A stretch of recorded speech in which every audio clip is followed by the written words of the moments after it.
All right, it's August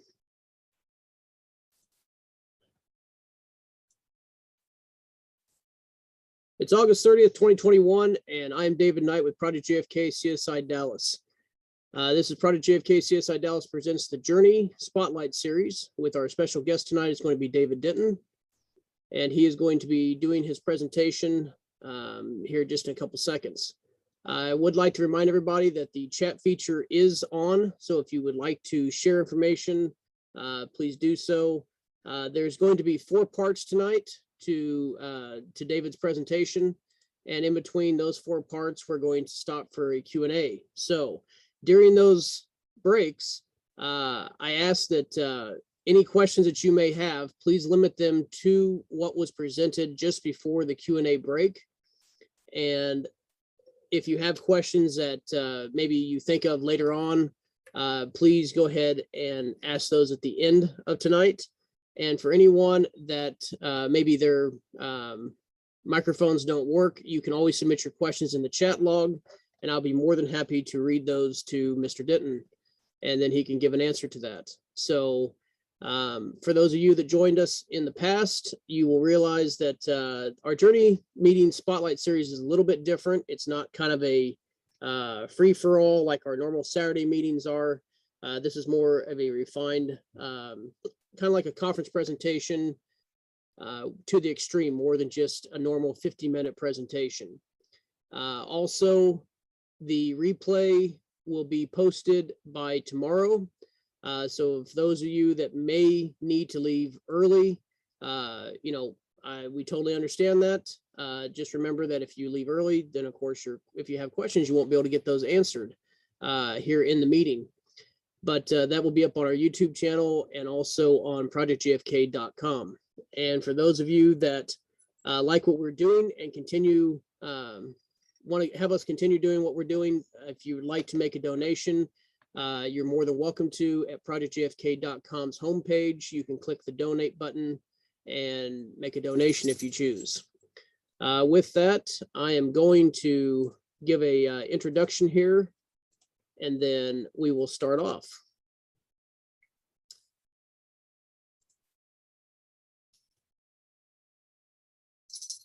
David Denton has served as a social science professor at Olney Central College since 1990.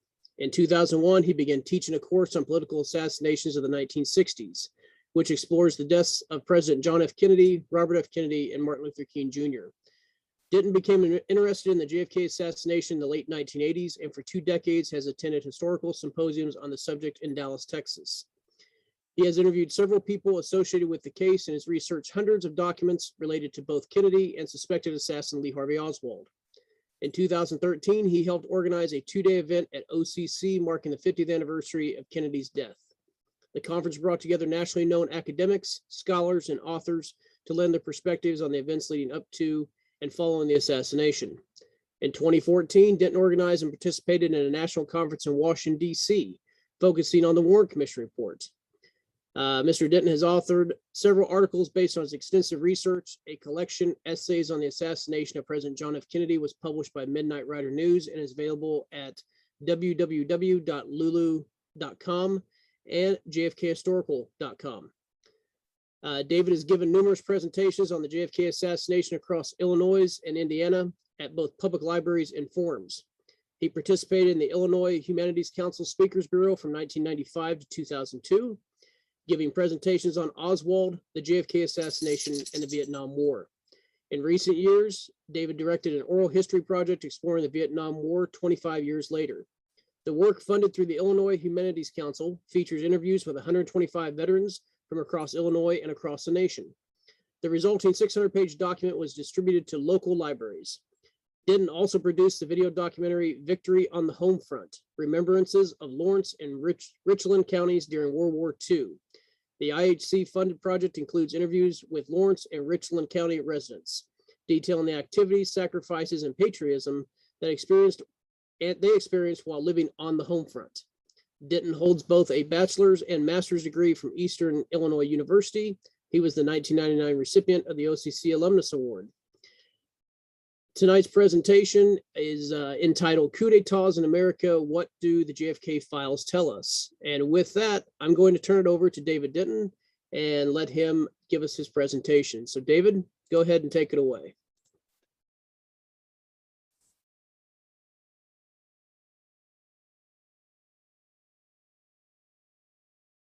David, your microphone's on mute.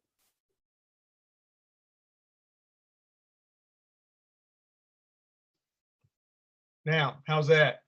That's better. Go ahead. Okay. Now, can you hear me now, Dave?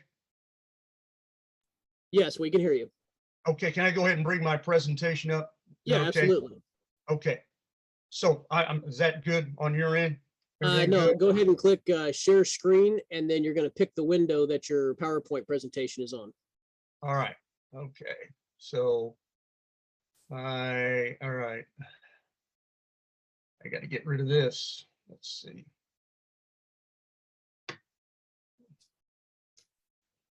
All right. Minimize that.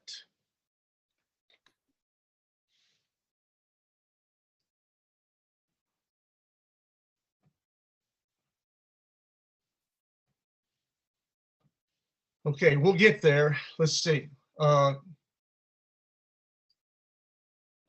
That's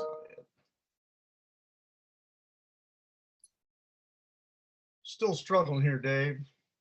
All right, well, take your time. Okay, now I have share screen here. Okay, yeah, and then you'll click your PowerPoint window. Okay. And make sure you turn your video back on. All right. And where's that at? That should be where it has like a little video icon along the panel, either at the top or at the bottom.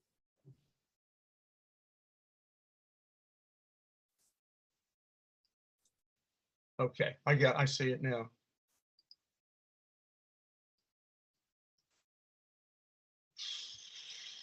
Okay, we're still, this one thing, I got to hit share right here, start my video. Yep. We're going to get there, I hope. Now, how about now? Okay. The screen that you have up is not your PowerPoint. Okay. Now it is. Yeah, now go ahead and enlarge that window. There you go. And then you can move that to slideshow. All right.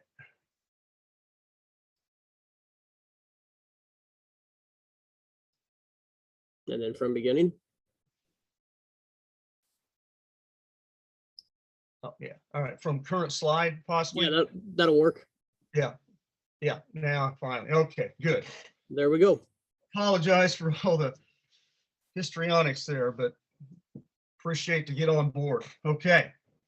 Well, thanks for having me, David, and thanks for your patience, everybody. I know I was scheduled for last week. I'm on one of my many hats. I'm also a football coach, and we had a issue with heat and had to have a late practice last week and game week. Unfortunately, it didn't help. We lost. Maybe I should have just had the presentation anyway.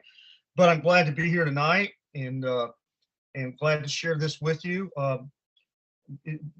The basis of my presentation tonight will be a extensive article I've wrote on a number of things, many of them associated with the documents. I've obviously been spending time looking at the documents from the National Archives that have been declassified over the last 3 years. We've downloaded those at Olney Central College, about 4,000 of them. Of course, that's not a complete, as most of you know, and some of you probably know more about this than I, but it was a limited release of documents, yet there's still some things that were very informative.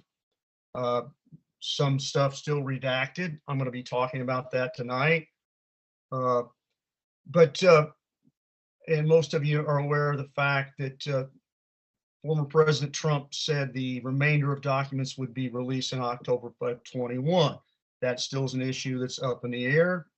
Of course, because Trump gave an executive order, but executive orders only last as long as you are president of the United States. So we'll see what happens, whether we ever get a complete look at everything that was in the National Archives. Who knows? We'd certainly like to see it. There's some things that are eye-opening that about it that we've seen already, and I want to touch on some of these things and also kind of give a narrative to them, you know, in some respects. But I also want to say this: I don't want to be claim to be the, you know, world's expert on many of these things. You know, some of them, there's some great researchers out there that probably done more things on some of these than I. I try to stay in my lane. I try to, if I find something I think is significant, that's worth talking about, that connects to other things, then I try to run with it.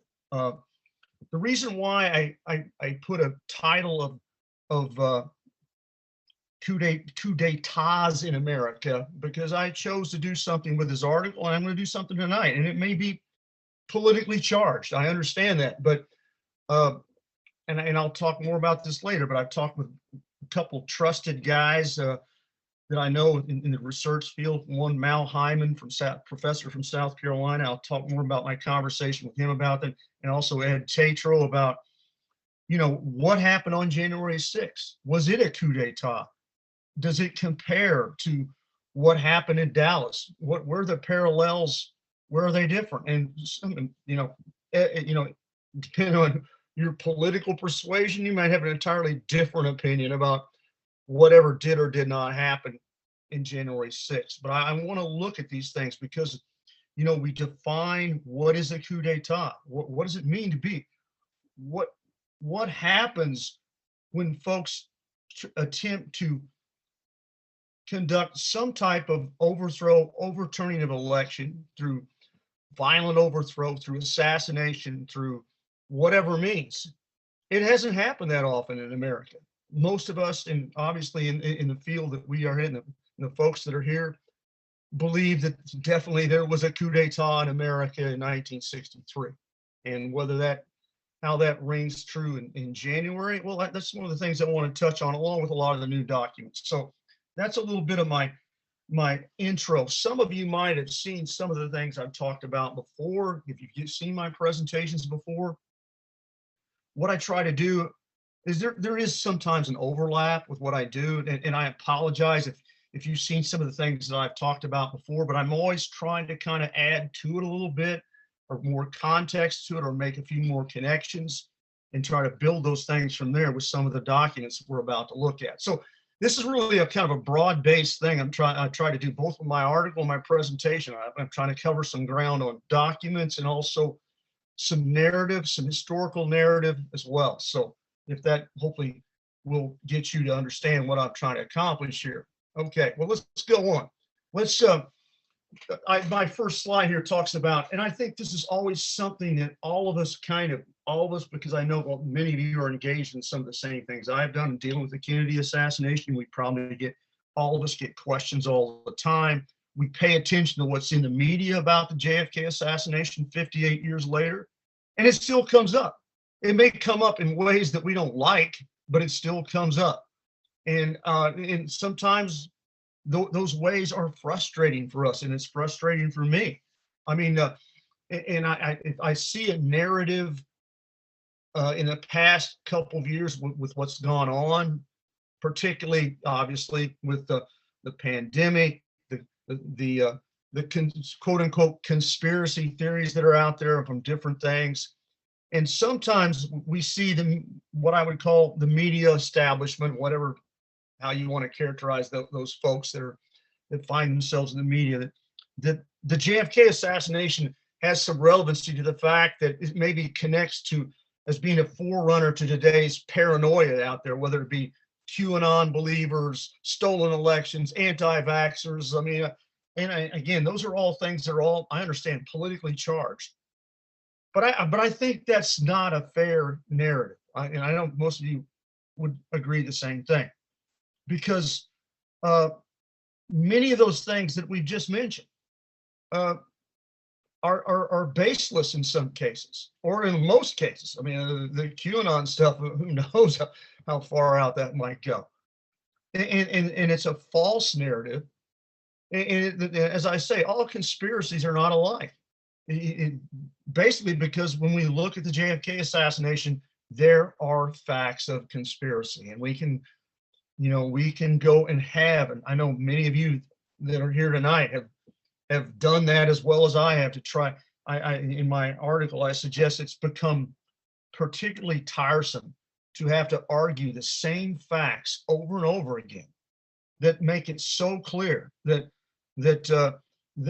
there was a conspiracy in Dallas without or beyond a doubt. I mean, I'll recount a story because, I'm obviously good friends with Ed Tatro, and I think most of you are aware of Ed as a researcher, and I was in the process of doing this article that I'm using tonight as the basis for my presentation. And I had several editors looking at it, and including Ed, and Ed was kind of harsh on me simply because, he felt like I was not strong enough in repudiating the idea whatsoever that there was, without a doubt, a conspiracy in Dallas, that the facts are beyond debate. And that's true. I mean, and it's hard, and I'm not going to go over all those facts. I mean, I'm sure all of you are aware of them, but because of that, I think instead of having to argue those facts, and I'm not saying it's, I don't want to, I teach a political assassinations class I have a great group, by the way, this year. I hope to, with some of the presentations, possibly this November, hopefully we have in Dallas, I hope to engage those folks. And it's always fun to take a group of college students and walk them through this basic series of evidence and show just how ridiculous the idea that anyone is still arguing that there wasn't a conspiracy, that it was Oswald alone, that it's so clear if you take the time to look at those facts. So with that, I think the real relevancy in 2021 about the JFK assassination, I think from a historical standpoint, is the fact that, here we are 58 years later, that any ultimate truth enabling a pursuit of justice regarding JFK assassination, there's a clear line that can be drawn between 11/22/63 and today's public distrust of what they're told.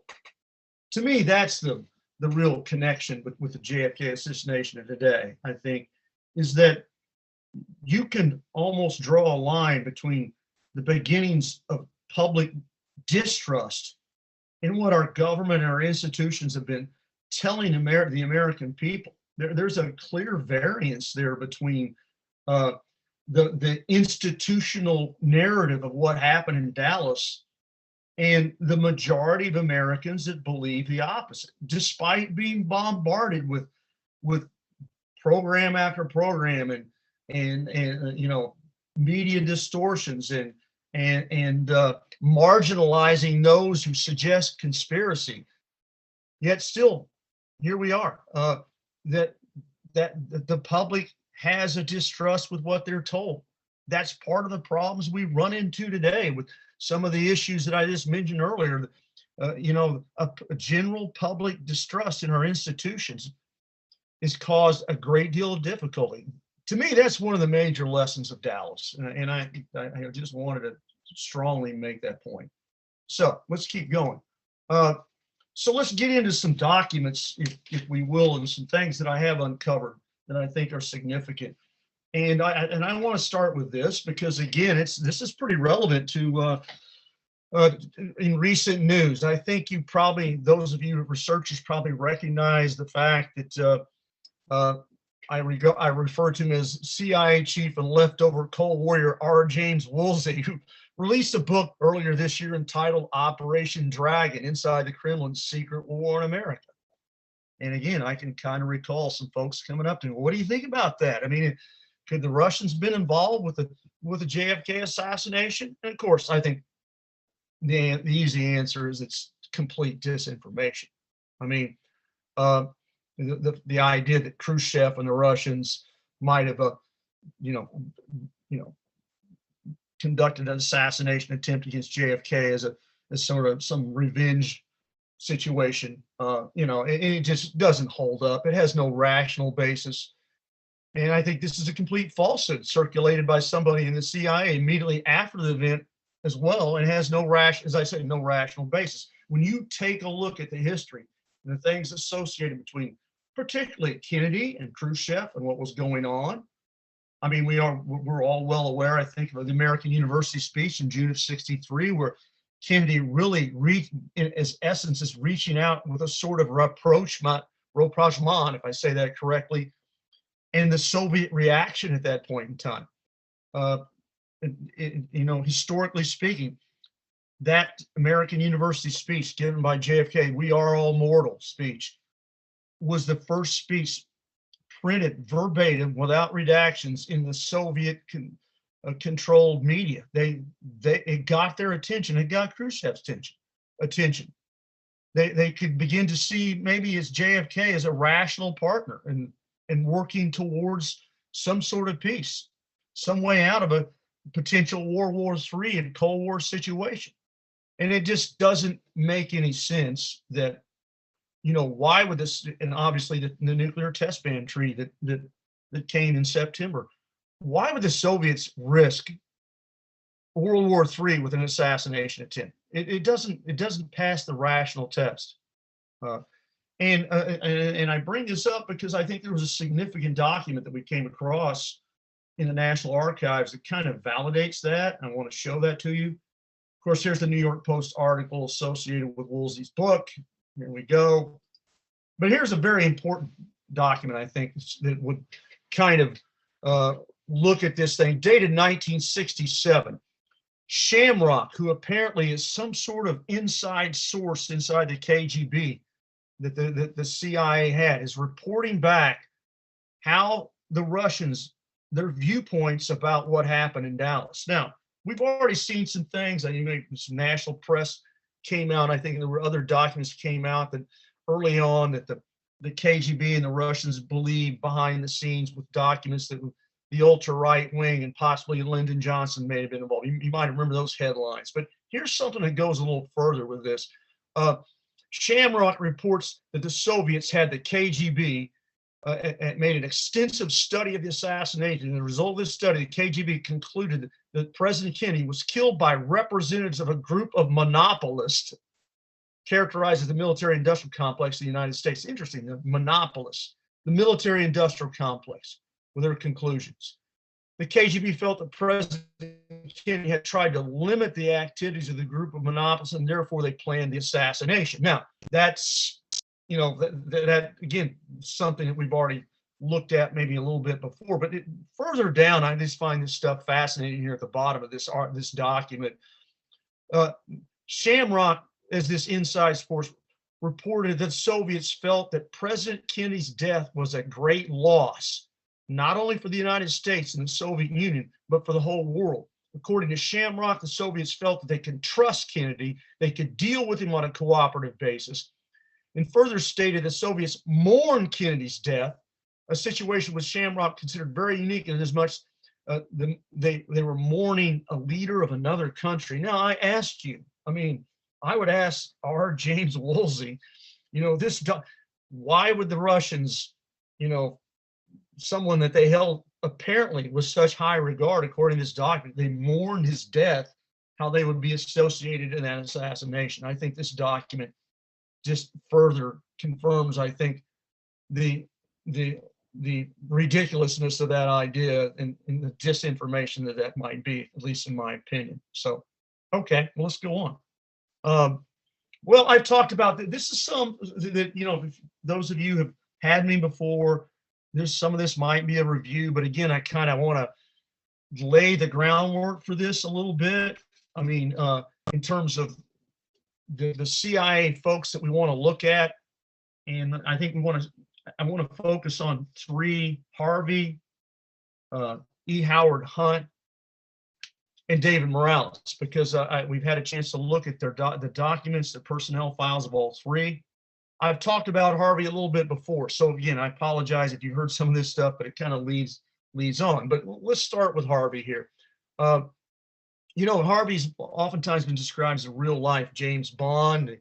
although he's certainly, I think I've said before, he looks more like Jackie Gleason than James Bond, but he is, he fits that profile. He fits the perfect profile as someone in the Central Intelligence Agency capable of participating in and carrying out an assassination plot. He was described in the files as being involved in highly sensitive, extremely political operations. He comes across as dangerous and rogue. Even on his files, though, Harvey I think, is regarded in high regard by the CIA. They also recognize he could, in essence, get out in front of his skis, do things beyond, as it says, his position stronger than his superior officers. Very tenacious and aggressive in his point of view. He had disposed of his own officers loyal to him. He described as Harvey men. I mean, these are things, if you're looking for someone or a group to associate in an extreme or radical event, this fits the profile, I believe.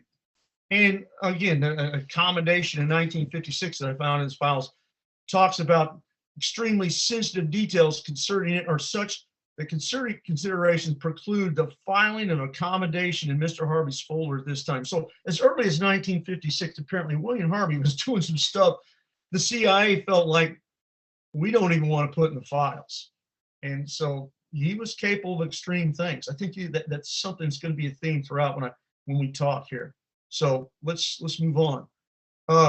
Harvey dealt with Johnny Roselli, of course, from the mob, the liaison between the CIA and the mob.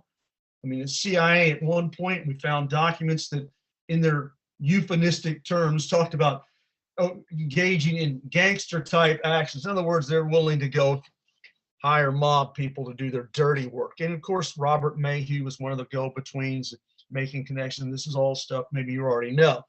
But I thought it was very interesting that Harvey, one of the documents I found that really just covered Roselli's entire relationship with the CIA. But when it gets to the point in time when in May of '62, when William Harvey takes over as case officer of John Roselli, the CIA says, we don't know what was going on operationally from that point on. In other words, the CIA is either admitting they don't want to talk about Roselli and his relationship with Harvey, or they really don't know what they were up to. So keep that in mind. Of course, all sorts of things about Roselli, where he was at the time of the assassination, his whole role. I mean, that's a whole story in and of itself. I really don't have time to get into, and many of you probably already know about. Okay. In November of '62, Harvey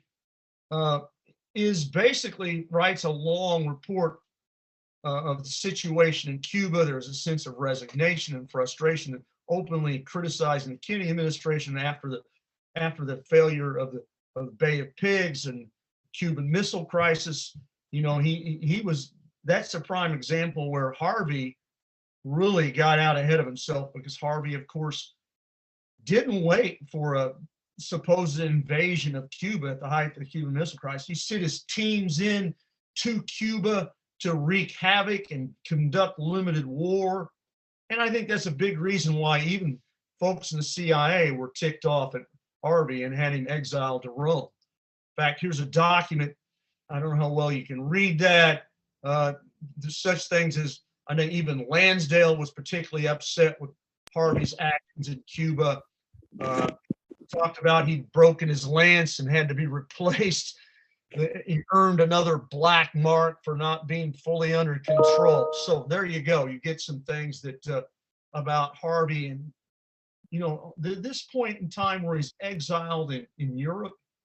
And, I really feel like, and I've talked about this, I really feel like that puts him in a perfect position to potentially recruit foreign assassins, do things, plot overseas. We can only speculate. And we know that Harvey, the mysterious QJ Win, I've talked about this before, but we found a document where Harvey was interviewed by the House Select Committee in 1976. I believe that's after he'd already left the agency. And they really pressed him on his association with QJ Win. Now, so you're familiar, there have been discussions who that's the code name, who QJ Win was, whether he was in the United States, whether he was a potential assassin or not. And the House Select investigators pressed him on, in particular, the assassination of the African leader Lumumba and the potential involvement of QJ Win. And of course, Harvey pushed that all away. And they even called Harvey out about, QJ Win was in the United States and at one point. And Harvey denied that.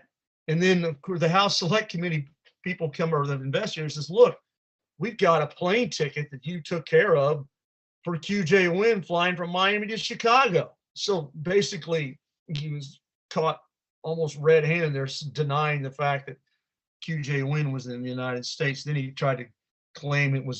actually tried to claim it was Johnny Roselli, which is kind of ridiculous. But this, I think this is important as we get to this. When one point in the interview is very important, what the House Select had with Harvey, I think, where they really press him about the idea of what, relationships, connections, recruiting assassins. And basically Harvey, I always refer to it as his few good men moment, where he just kind of blurts this thing out, where he brashly states the one sure way to do it, assassinate someone, was to simply appoint a single senior officer to do everything, to run the operation, to kill the person, bury the body, and tell no one. It was like a bold statement. It's hard to say whether Harvey was being deceptive or, there are deeper implications in what he was saying there about what it takes, who might be behind an assassination. And and some of you have heard this before from me, and I want to bring, there's a specific reason why I want to bring this quote up again. Whether you've heard it before, it kind of connects to something what I want to get to later. So that's Harvey. That's some of the things we found in the documents about him. Let's go on, if we can, to let's see, guys. I skipped over. Let's talk about E. Howard Hunt a little bit. Now, with Hunt, when you try to analyze how the agency's attitude towards these guys were by looking at their personnel files, I think it's definitely a more mixed opinion about Hunt and E. Howard Hunt and his whole actions. I think they saw value in E. Howard Hunt, but they also kind of saw where he could possibly be a loose cannon. And some of those things come up with some of the documents that we uncovered. By the way, we did a FOIA request on Hunt, about a year and a half ago, I think, and a year later, we did get 400 pages of documents that CIA shipped us to Albany Central College about E. Howard Hunt, and we dutifully went through all of them. I'm not saying, I think there's still stuff that they may have redacted. Many of the things were already out, but there were some interesting tidbits in all those documents that we looked at with Hunt. One of the things, he did receive some black marks as an operator for the CIA over a number of security issues. He leaked classified information in Uruguay. In 1969, of course, by then he was kind of in and out of the agency as a contract guy. It's kind of vague about who he's working for, all the way leading up to of course, the whole Watergate affair and all that. But he was reprimanded in 1969 for intentionally leaving a safe open. I just wondered, was that just careless on his part, or was he leaving something open somebody can get? Of course, think about it. Watergate, a few years later, what did that involve? Breaking open a safe. So I don't know if that just kind of came to mind to me, but whether that has significance, I don't know. So the agency was concerned about the fact that the novels that, of course, Hunt fancied himself a writer and penned many novels, but many of those novels were like just not so subtle discussions about things that maybe his experiences in the CIA. He was on more than one occasion called in for revealing too much in some of the books that he was wanting to write, and they wanted to censor him. At one point, Hunt even asked if he was going to be audio taped, which is ironic. Again, Does that indicate paranoia on Hunt's part with the agency by that time? Or what, was it smart for him to do that? I don't know, but it's interesting that maybe that lack of trust that might have been there by the late 1960s.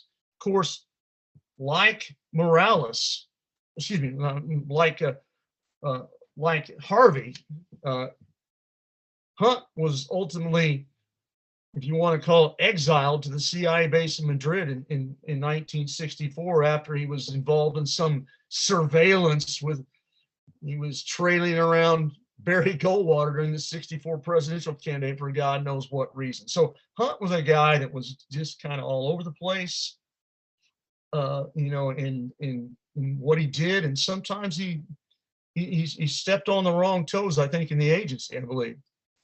So let's talk about Dave Morales, because I like to put all three of these guys in perspective, because they're kind of almost the three musketeers when we start talking about the JFK assassination and their potential involvement, or what they did or what they did not do. There's no doubt about it. Dave Morales, and I think Larry Rivera's sent me some documents. I want to give him credit for that. He's found quite a bit on Morales, and he's spoken about this and other things. But Morales, no doubt, had a stellar reputation with the agency.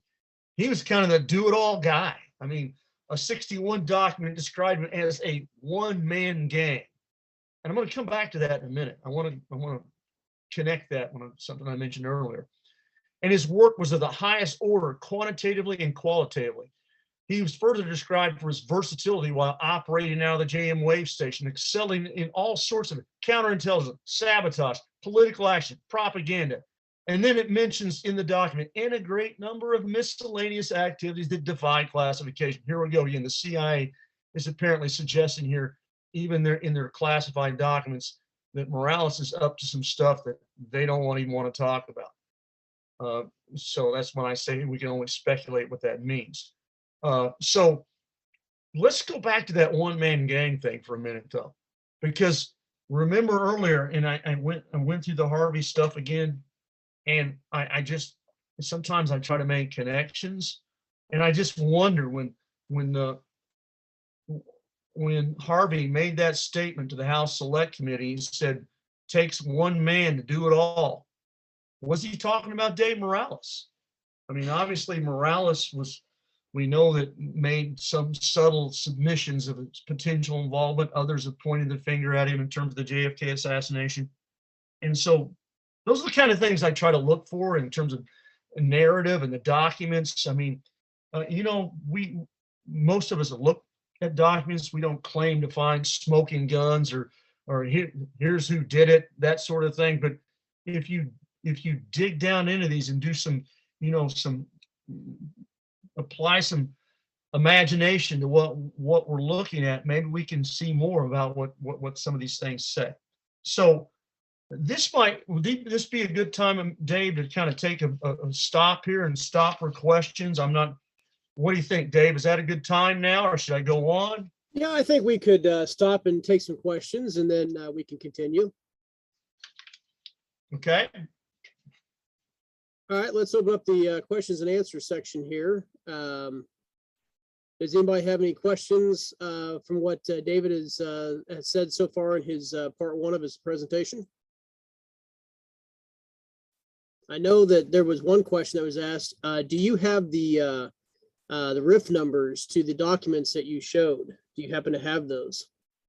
I can get them, and I will try. I mean, sometimes they are, it's a mixed bag. When we download some of these documents, sometimes they show those numbers on the actual document, and sometimes they're in the files. Of course, I mean, they're there somewhere. Yes, I mean, we can't. I mean, for those of you that haven't spent a lot of time looking at the National Archives, for one thing, if you can go and you can. I mean, we downloaded on an Excel spreadsheet the entire JFK files, whatever it is, 3,500 documents. Now, sifting through them is another story. It has a search engine, but it's a finicky one. I mean, that'd be the best way to describe it. Sometimes things come up, sometimes they don't. I mean, I'll be honest with you, with some of the stuff we've seen and looked at, more oftentimes it's almost like we've stumbled on the stuff, or we've looked for one thing and here's something else. I mean, like I'll give an example. I mean, uh, I recall, in fact, it was actually one of my work study people that did this. I'm not going to talk about a document associated with Vietnam tonight, but it was a pretty incredible document that that went into a long explanation of the CIA's connection or lack thereof to the Diem assassination in obviously in Vietnam. And all my work study person did was he just typed in Vietnam. So it came up. It's like sometimes it's simple, it's right in front of you, and then these things come up. But I'm just telling you, if you go in, you got to be persistent when you look at these things. And but yeah, there are numbers available, and I would encourage anybody, if you want to email me or by any access you might want to have, I'll track those down. I'll send you those numbers of any of those that you might want to look at further. Okay, that sounds great. That sounds great. Does anybody have any questions for David? You can either put them in the chat feature, or you can come right on and ask him yourself.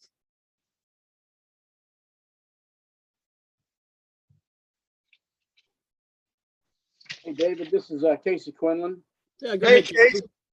Yeah, how do you, over all of your research, especially on David Morales, the CIA gives a pretty good background on who he's supposed to be, and then over the years we've seen his own explanation of who he is, and some of the people around him. Out of the JM Wave Station, we've seen several books that have said that, he might be a one man show altogether. How do you feel about him being one of the assassins on the murder of JFK? I can see him. Everybody's got a speculation. I don't. I don't see him being a guy actually pulling the trigger, but I can certainly see him being one of the central planners of this, and maybe along with Harvey, in terms of being, at least on a mechanical level, being utilized at some level to bring in assassins, to put people in place. And we're going to talk, you and I, we've talked a lot about potential military connections, and we're going there next, or we're getting there on the military side of it. But let's point out, and that in some of the documents that we're going to look at later this evening, they're all about the CIA and the military in many cases in collaboration with each other. It's almost like we're going to talk about some people coming up here where they even talk about they don't even know which one they were working for. They were like for both. So I hate to be exclusive about saying this person or that person is the guy, because I think that at the end of the day, this was a collaborative effort. But I have to believe that Morales would not have been left out of this operation. He seems to be the middle of everything. He was the middle of the whole Bay of Pigs affair, and we'll talk about that later. Where maybe everybody else that went into, as I have up here by design, might have been the C team, as I'm about to talk about, that maybe designed to fail. But Morales was there too, the Bay of Pigs, and I just wonder if he's kind of like the controlling factor, the overseer in that operation as well. But that's just speculation, Casey. By the way, I'm going to quote you on something later, so be ready, okay? So, All right. okay, all right. Any other questions?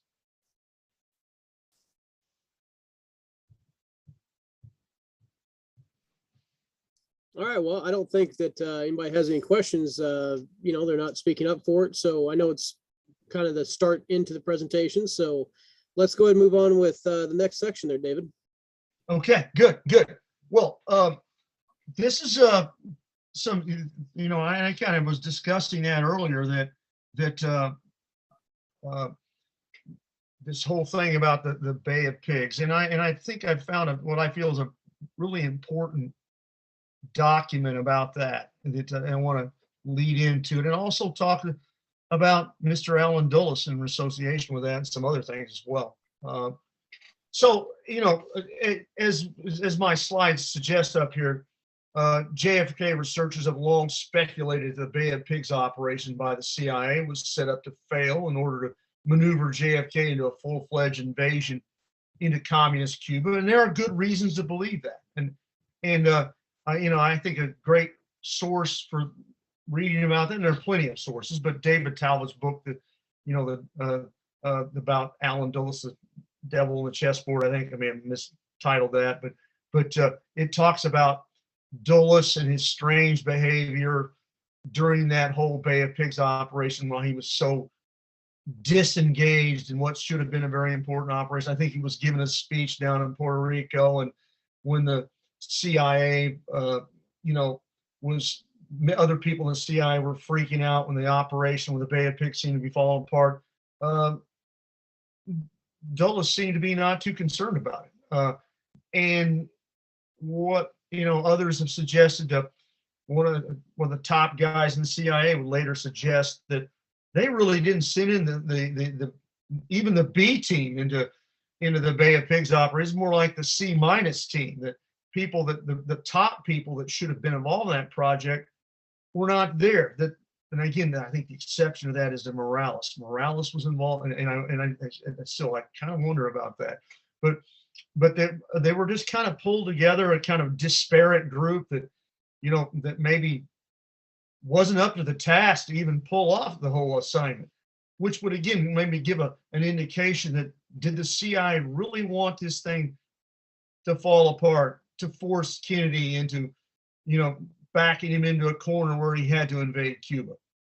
And I think this is a document that I want to show next that maybe reinforces that idea. This comes out, and this is shortly after the whole Bay of Pigs affair, and it's actually a reporter from the New York Journal, and I researched him. I really couldn't find a whole lot on him, other than the fact I think he did ultimately move on from the New York Journal is no longer in existence. If you search that, you'll find that out. He moved on, I believe, to the New York Times. But what I think Brigham was, although it does not say that in the document, I think he was Mockingbird. I mean, the whole operation of, that the ongoing situation where the CIA had reporters' assets, they refer to media assets that reported to them, that reported friendly stories for the CIA, and so on and so on.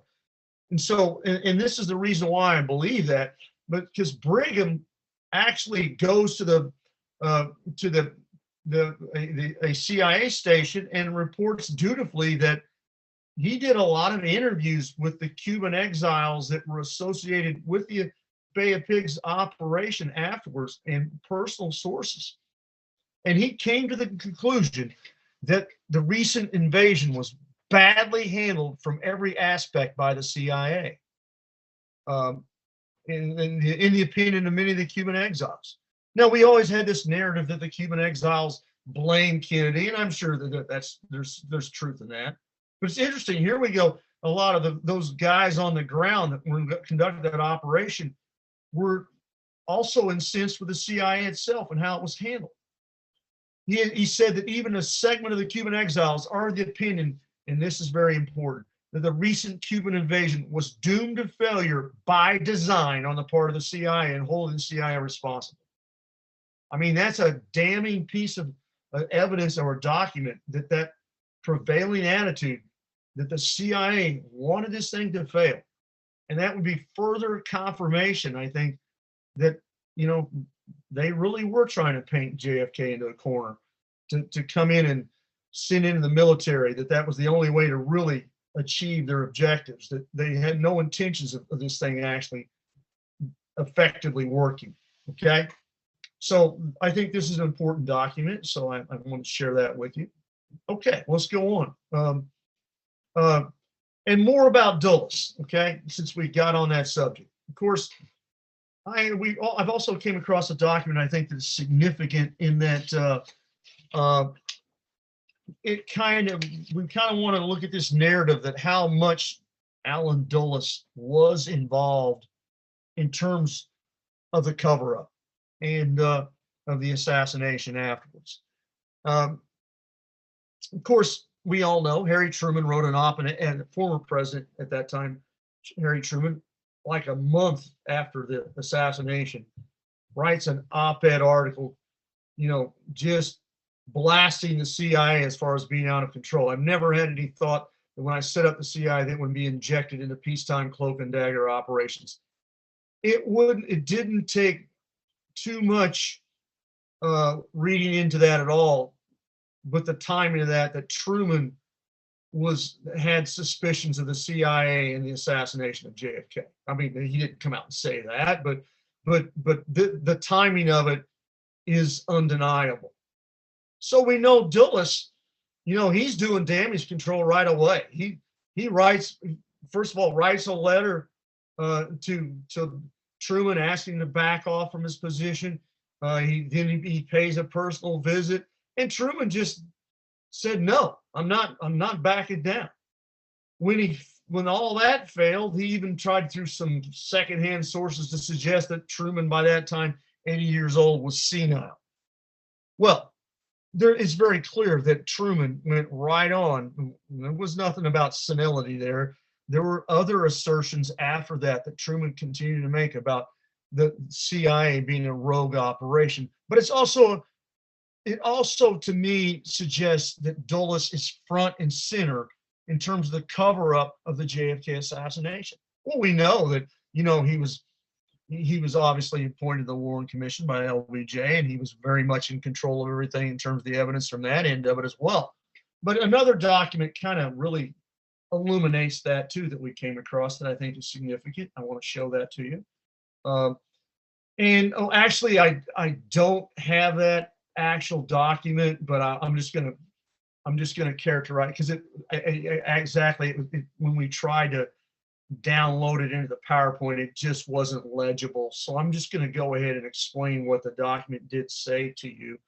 And then all these documents, by the way, like, you always have to wonder, if you read into this, you have to wonder, they seem to be not necessarily totally connected to the JFK assassination, or they might say be on the surface significant. But then again, there's a reason. Why were they segregated the JFK files? Why have they been classified? Why was there a report given by a reporter about the Bay of Pigs classified for so long? Why was this document I'm about to talk about classified for so long? Or at least for a period of time. So what is this particular document I'm talking about? Well, it's months after the assassination. It's a secret document dated April 30th, 64. And it was sent by Deputy Director of Plans, Richard Helms, to then, I want to emphasize, private citizen Allen Dulles. Okay, Dulles had no official relationship with the CIA.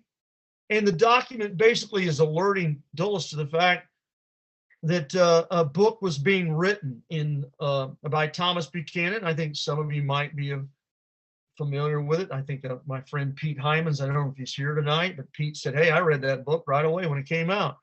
I have not read it. I mean, it was one of the first books of it coming out that suggested conspiracy. But at that time, it was really evident that the CIA was making a concerted effort to shut everything down in terms of any even suggestion of conspiracy. They were going after anybody that even attempted to write books or anything or making. We know that. We know. I mentioned down there Joachim Yosten and Mark Lane were other early conspiracy authors that were attacked, like Buchanan, and smeared by the CIA and the FBI. Buchanan was a avowed left-winger, and of course they went after him as being a communist. But the point of the matter, I think, here is this. Helms has taken the time to contact Dulles and say, hey, this book is about to come out, and I think out of England, and you need to be alerted to the fact so we can turn on the whole, cover-up machine to shut this thing down before it even gets started.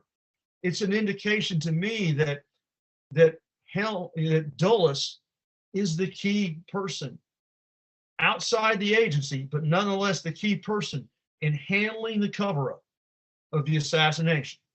And by the way, that document also mentions, and one thing, you get a lot of code names, code words in the documents, and in that document, GP Floor comes up, and GP Floor was the designation by the CIA for Lee Harvey Oswald. And the document actually talks about, I think, segregating somehow this information about Buchanan with maybe with things about Oswald. But it is interesting that terminology comes up, that Oswald's even mentioned in this. So interesting document. I think it tells us a little bit about who was really behind some of the cover-up and how it was being orchestrated early on after the JFK assassination. Okay. All right. So again, these the people I'm going to talk about next are I found some interesting things about a couple of Cuban exiles. And again, I question, why are they, there must be a reason these guys are segregated into the JFK files. I think we have to understand that they're not, make no mistake about these two gentlemen, I'm not suggesting were necessarily involved with the plot against JFK. I don't think there's evidence of that. But why are they there? There's something there about these guys that are significant. And so, I try to explore and dig a little deeper, because there are extensive files about these two individuals that are in the JFK files. One of them, Fernando Pinabaz Coburn, very interesting fellow. I mean, and he's got widespread connections. He was of operational interest of JM Wave. Of course, the whole JM Wave station down there with the CIA and their activities against Cuba, that makes him important. He obviously was a Cuban himself. That he was interested in their psych ward, that the psych war section was interested in utilizing him, at least up until 1963. Then they kind of say no. But what else about this guy? Well, he's an advisor to the Republican National Committee on Cuban Affairs. He's good friends with Richard Nixon. Okay, but then there's a darker side to this fellow. He's also members of a lot of right-wing, radical, and we're going to talk about these folks later, Christian, extreme Christian, anti-communist crusades, connection with the John Birch Society. He's associated with General Edwin Walker. And of course, we all know about the stuff with Walker and, the supposed shot that maybe Oswald did or did not take at Walker and all that stuff. And that's something you can explore and debate later on in terms of what you think about that. But this guy's connected to a lot of people. And he's also one of those individuals that was circulating the narrative that we have to believe came from the CIA and others, or right-wing groups that wanted to promote this idea that JFK's murder was a communist plot. So he's one of the guys spreading the story around after the assassination. He has a lot of important connections. And I think he's an example, one example of some of what that could have been drawn from the Cuban exile community. And I want to go with this theme when we talk, as we get to later, when we talk about what makes up a coup d'etat. What do you need to conduct a coup d'etat, whether it be 1963, 2021? You need radicalized people. You need people that are willing to do extreme things and have extreme views. That might be an oversimplified narrative on my part, but I think it's important to point out. Okay, so if so we've got this guy, but the next guy, well, I'm sure you may have heard of this individual. He's pretty notorious. Luis Posada Carriles, and if I get their names pronounce them incorrectly, forgive me for that. But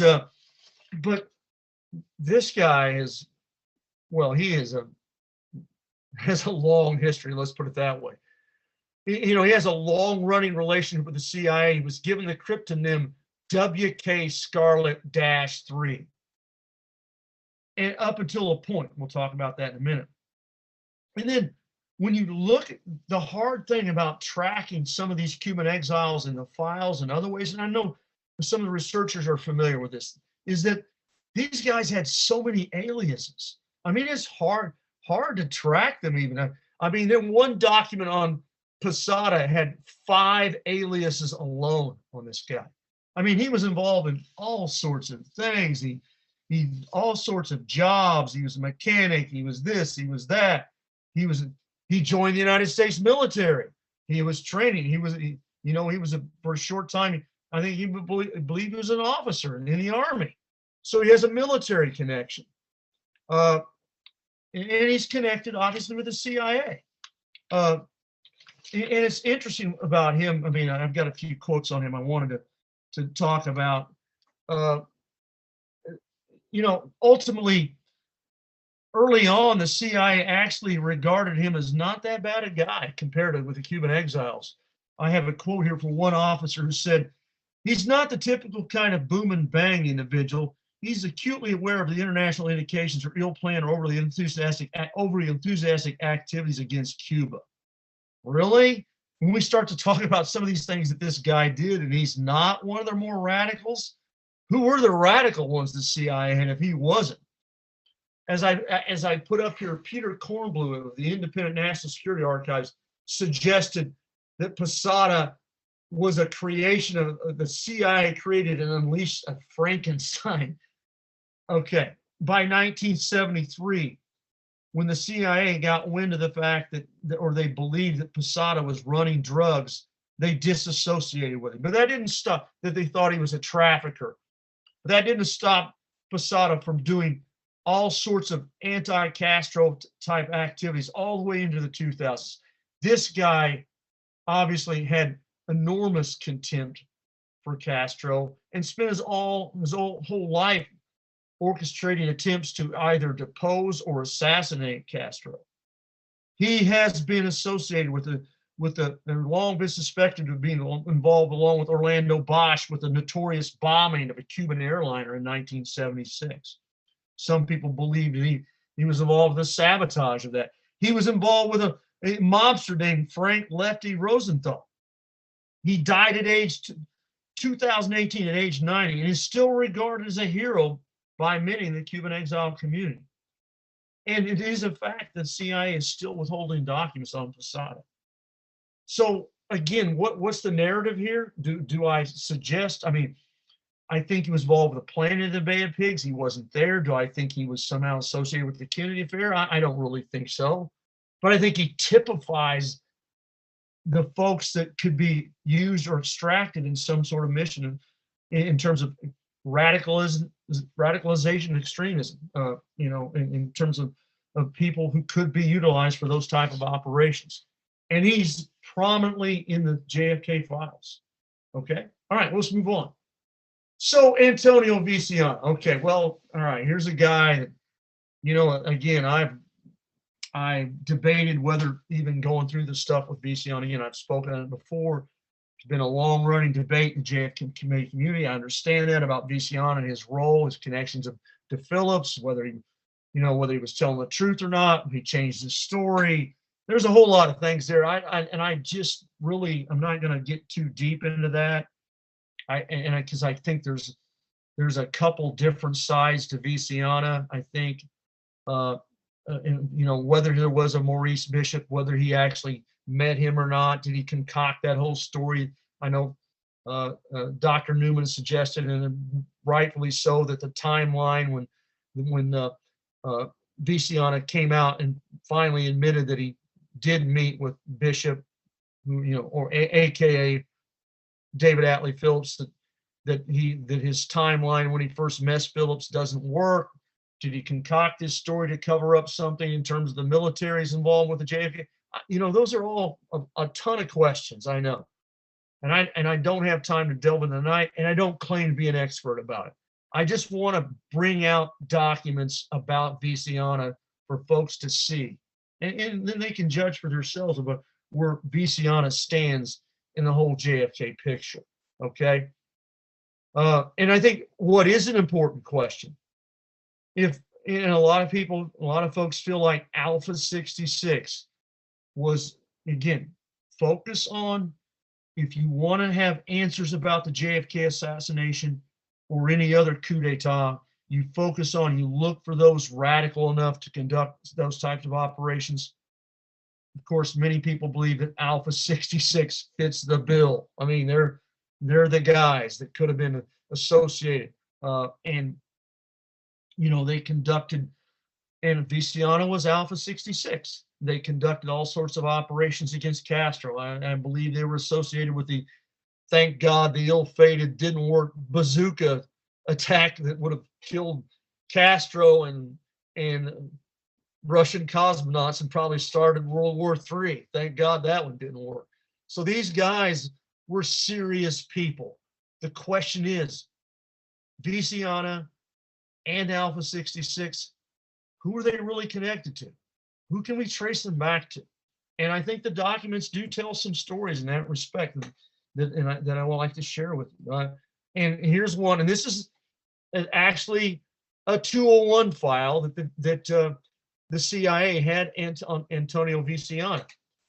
And there's no doubt that Viciana was pursued by the CIA, and they were very interested in it. Yet, I think a couple things that I have highlighted here indicate some things. The group was in contact with the CIA through a person named Joe, but the group they're talking about, Viciana and Alpha 66, was not going to confide in the CIA, and they were taking precaution of avoiding CIA penetration. That's a pretty clear indication that Viciana was trying to keep the CIA at arm's length. It very clearly says the next thing, that Viciana said they needed agency help, but under no circumstances would the agency be identified with its activities. But yet you go down further in the document, because this is kind of ambiguous, or both sides. It does, there is a suggestion there that Viciana wouldn't be above taking money from the CIA, and he would be willing, if the CIA really wanted to talk to him, that he'd be willing to talk to someone in the agency sufficiently highly placed to make a commitment. Who would that be? Was that person David Atlee Phillips, aka Maurice Bishop? I have no idea. But it seems like Viciana wants to keep the CIA at arm's length at the very least, but not above having some maybe financial help or support in some respects. Of course, Viciana was a member of the United States Army. And yeah, I kind of think the documents tend to lean Alpha 66 and Viciana towards the military, and maybe a deeper connection with them. And here's another one. I think this is another one we found in the documents. And then you look at it here at the top. First of all, it's interesting that the document's coming from J. Edgar Hoover. And it very clearly mentions Alpha 66. Who is the document directed towards? The United States Army. What is it about? Well, and I like the verbiage on this too. That it said Hoover, I suppose Hoover wrote this memorandum, or somebody, so one of his top people. It's actually sending out a warning to the United States military that a Santos Traficante, a well-known hoodlum, I love that characterization, hoodlum, wants to have Eloy Gutierrez Manoyo, who heads up, or who's an important figure in the Alpha 66, assassinated. Apparently, maybe the boys in Alpha 66 took some support from the the mob and didn't pay them back or whatever. And there was a hit out on this Alpha 66 guy. And the important thing here is to note is that Hoover was contacting the Army about this problem. They weren't contacting the CIA. They weren't warning the CIA that one of the Alpha 66 guys was going to be killed. They're making sure the Army knows this. So I kind of take that to think, you know what? Alpha 66 might have had a closer association with the military than anything else. Okay, so if we take that presumption and we take it another step, I want to get into something I think is really important. Since we're talking about the military and its potential, if there are connections, and there are a lot of folks that, a lot of the folks that have done the journey things have talked about military connections. Now, Casey's out there tonight. I know he's done a lot of work in this area. And folks have done a lot of work with this group I'm about to talk about. In fact, and I've got a little bit more than even, I spoke of this in the spring at Dave's conference. I've got a little more in that respect to just kind of build on it. So we've got this small counterintelligence group called AXI, and which is basically a group that was formed by the military for counterintelligence. And there is a history about them. There's been not a whole lot known, but if you look at, just Google it, you can look up the Department of Defense's official history of AXI. It describes them as a small special purpose military unit created in 1960 to coordinate the intelligence activities of the Army Technical Services.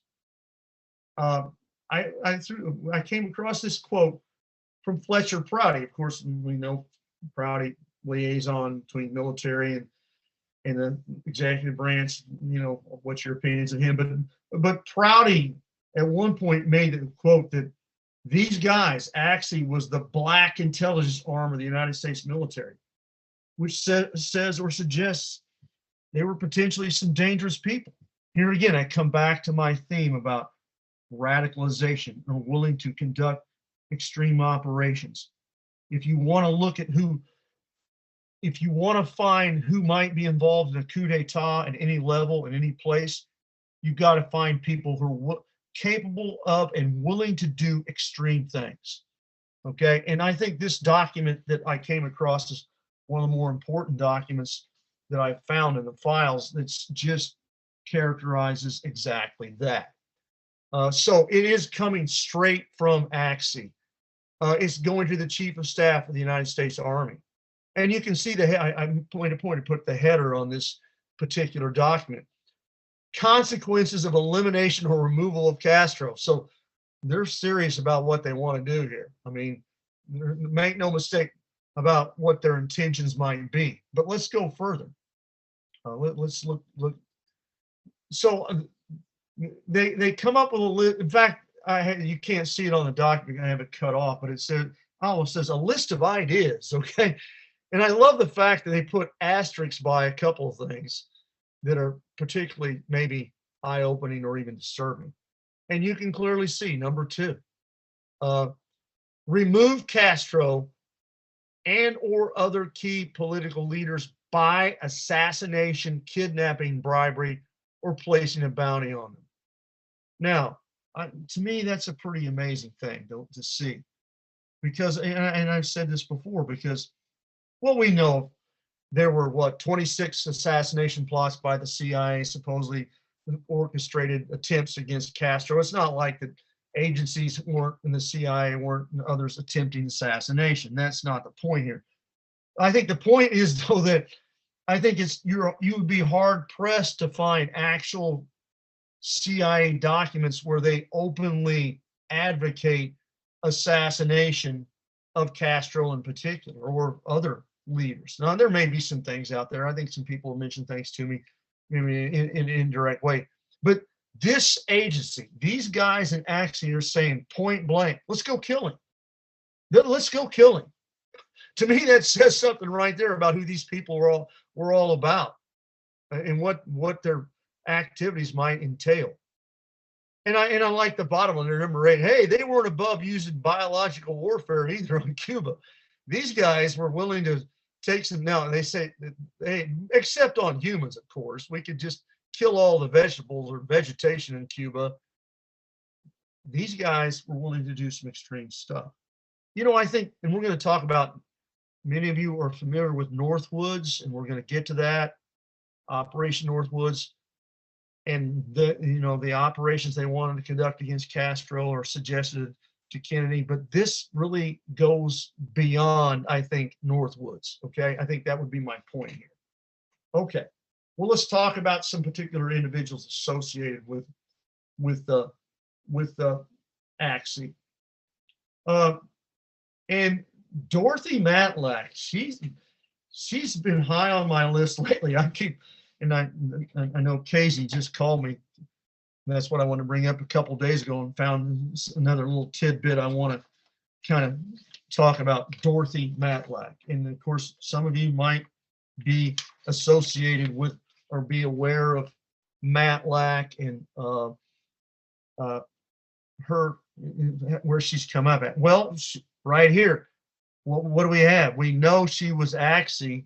I mean, that's the organization she belonged to. What do we have in front of you, though? This is a document from the CIA, a document to employ Dorothy Matlack. So here, once again, we're going to see this consistent interplay and exchange of individuals floating back and forth between the CIA and the military, and particularly Axie. And what jumps out at you, and I've said this before, and you've heard me speak of this before, you've heard this, is that you look at the document at the top. This is dated 1958. Matlack is already a member of Axie, and the organization, according to the Department of Defense history, did not even exist until 1960. Is this some sort of clerical error, or is there some deeper meaning in that? Or was Axie so black, so under the radar that they were denial of their even existence? I don't know. But why does the Department of Defense history suggest the organization started? I think that'd be something I should contact the military about and follow through and say, hey, why do you guys say that organization started in '60? I've got proof that it started before that. And this is proof of that. And so the CIA wants her services, okay? And we'll get entailed into what those services were, okay? So, and I don't have the second page, but it clearly mentions, very eye-opening, that specific responsibilities listed on that CIA document for Dorothy Matlack: tracking defectors. Well, it doesn't take much to figure out that at that same time frame, Lee Harvey Oswald was in the Soviet Union. And can we speculate? I think it's beyond speculation.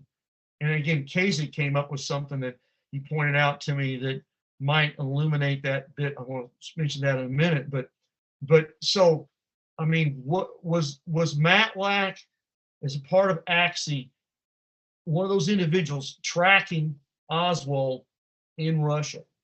Now, and let me, I put that in. I actually want to, before let's save that for a minute. Let's go ahead and talk about this a minute.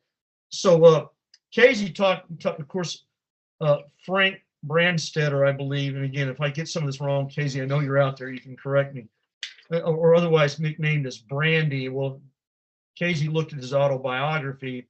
He actually mentions Matlack, and it's almost like Matlack is like a wheelhouse or a clearinghouse for through a whole range of things, information abroad and at home. She's a key player, I think, in the whole affair in terms of tracking possibly Oswald, and all the goings on with Axie, I think, are important to note. And I'll come back to this little article about her, because I think I may have gotten this out of place. But let's go on. I want to talk about Sam Cale Now, before I get to him, let's go ahead. I know I'm sorry for being confusing, but we all know that Matlack also in April of '63 would meet with one George de Mohrenschildt in April of '63. And in that meeting was also with a CIA officer named Zienkowski. I hope I didn't butcher that name. But of course, we know George de Mohrenschildt was pretty much that we all feel like was the man handling Lee Harvey Oswald in Dallas. And there, by chance, here's Matlack, a CIA officer, meeting with George de Mohrenschildt, supposedly to put him in touch with a Haitian businessman named Charles, and all that cover stuff. But I know that Bill Simpich, I found an article that he written a few years ago. I just want to read the quote about what really may have gone on with Matlack and Zienkowski. And it states here, I quote from one of Bill's articles. It says, Matlack and Zienkowski, and forgive me if I'm butchering that name, had the opportunity to meet with George de Mohrenschildt and his wife Jeannie and Charles. Charles was unexpectedly called away by a so-called Mr. Green, thanks to some machinations by Zienkowski. The debriefing specialist, Matlack and Zienkowski, now had the de Mohrenschildts all of themselves, which provided them an opportunity to finish any small talk about George's time in Texas and their time with a certain family of Soviet defectors. So to me, that really makes Matlack important. By the way, Ed Tatro gave me a piece of important research with Zienkowski that he pointed out that there is some evidence or speculation that it was Zienkowski who rented the same P.O. box in Dallas that was used by Lee Harvey Oswald immediately after the assassination. So I wanted that little point of interesting tidbit about Zienkowski. So all these things going on with Matlack. And so I found this thing up, I just tried to do a little research on her. And I got a little kind of theories about this, Matlack, this is actually from the Department of the Army. And by that time, she had in fact been deceased. But Matlack got all sorts of awards from the military. She received the Department of Defense Distinguished Civilian Service Award in June of '72 for exceptional contributions in the intelligence collection field. Distinguished member of the MI Corps, in the MI, whatever that is, Hall of Fame. She passed away in '91 at age 85. She's on the, if she was a football player, man, they would have retired her jersey. I guess you could say. And I think about those things and the folks that we have suspicions about in the JFK assassination research community. Whenever you see these things happen where these people get the golden parachutes out the door, or they receive the awards or all the commendations, or the, I see a little bit of that when William Harvey retired and Helms went out of his way to meet with him and make sure, how proud he was of his service and everything else. That you just wonder about that they're, when they get the awards going out the door, what do they know? What secrets, what are in the, things in the closet that they know about that they took with them to the grave possibly. So that's my information on Axie, and a little bit. Then we want to go ahead. Well, there's actually a bit more. Of course, Sam Cale's a guy that we talk about a lot. Another one, Cale, I believe, was in '59, was in the Cuban embassy, and he was interconnected with CIA types down there in Cuba before they closed down the embassy when Castro took over. He was connected with Phillips and people. At one point, Cale, also being Axie, even made a comment that, I can't even tell you whether I'm working for which agency I'm working for. Again, Cale's a prime example, if nothing else, of that interconnectivity between the CIA and this particular organization, AXI, in the United States military. Okay, so Hey, and David, yeah. I don't want to interrupt you, but I think that some people might want to know what the MI Corps is. That's the military intelligence corps, and it's a intelligence branch of the United States Army. That's what that is, MI Corps, And I'm glad, Military Intelligence Corps. and thank you, David. I'm glad you filled in the blanks because I was not aware of that. So thanks for filling in those blanks. So, okay. And then I'll go over one more thing, and I think it might be a good time to maybe, well, we'll see how we go here before I think might want to at least take one more break and, give you folks a chance to take a breath here. But a lot of the folks here, and I know Casey spent a lot of time on this, others, and I do not claim to be an expert on the whole thing in terms of, the so-called Higgins memo and what that may imply and the potential involvement of the United States military. I know Dr. Newman a few weeks ago gave an amazing presentation on a lot of this stuff. But I just want to point out to you that I did find a document in the National Archives that did validate, there's other validation of that meeting, the so-called Higgins memo, of this meeting that took place between the CIA and the Joint Chiefs, in particular General LeMay, who was standing in for Maxwell Taylor, and what was discussed there.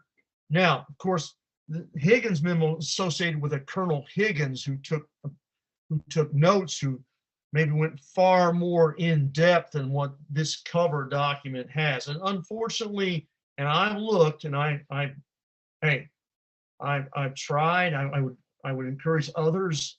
One of the things that Casey told me is, hey, what can you find the rest of this doc? Sometimes when you get some of these documents in the National Archives, you get one page and that's it out of 3. And unfortunately, at this point, this is only the page 1. There are more pages of this document, and boy, would I like to see them. But to this point, I have not located them. And it's basically a cover thing. And of course, again, if you know the details, associated with that, basically, Des Fitzgerald, CIA, is talking about changing conditions in Cuba, that he believes Cuba's Castro's hold is weakening. There might be an opportunity to conduct some more operations. Maybe is this some sort of the beginning of some cooperation in this respect between the CIA and military? And the Higgins memo actually mentions the discussion of something called Operation Valkyrie, which, of course, if you know your history, was the actual assassination plot that ultimately failed against Adolf Hitler in 1944. But what apparently Higgins suggested, or what was discussed there, was that maybe the same kind of operation could be used against Castro, where different elements of the military could be even utilized to conduct an assassination, and even without their knowledge, that certain things could have been turned on at the same. And that was actually what happened with Valkyrie, which may well have happened, been successful if the bomb had done its job and killed Hitler. And so, the whole thing was, okay, was Valkyrie ultimately an operation that suggested that Castro that could have been turned against JFK? Those are the questions again. And of course, LeMay is certainly a very suspicious character among the Joint Chiefs. We're going to be talking about them later in that respect. So let's go on a bit here. Let's see what I've got. I'm trying to pick the right spots to take breaks. And I think this is a good time. Before I want to start to make this kind of connection and move fast forward 58 years later. And again, this could be, I understand this is more political. Some folks might have different views about this, but I don't like running away from stuff like this. I always like to make the connections between the then and now. And is there a then and now? Is there a connection? Can we find parallels between what happened in Dallas and what happened in January of this year in our capital? So is this maybe a good time to take another break though? Yeah, let's go Dave? ahead and let's go ahead and take a break and see if our audience members have questions for you. And I might just get up for a moment and get a drink and come right back after the questions, if that's okay. Because Sure, that would be fine, David. Okay. All right. So does anybody have any questions for David on what he just talked about?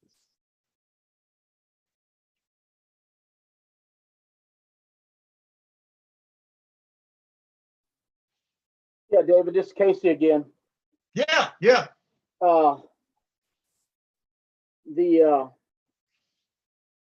I'm trying to figure out who actually said this. I think it might have been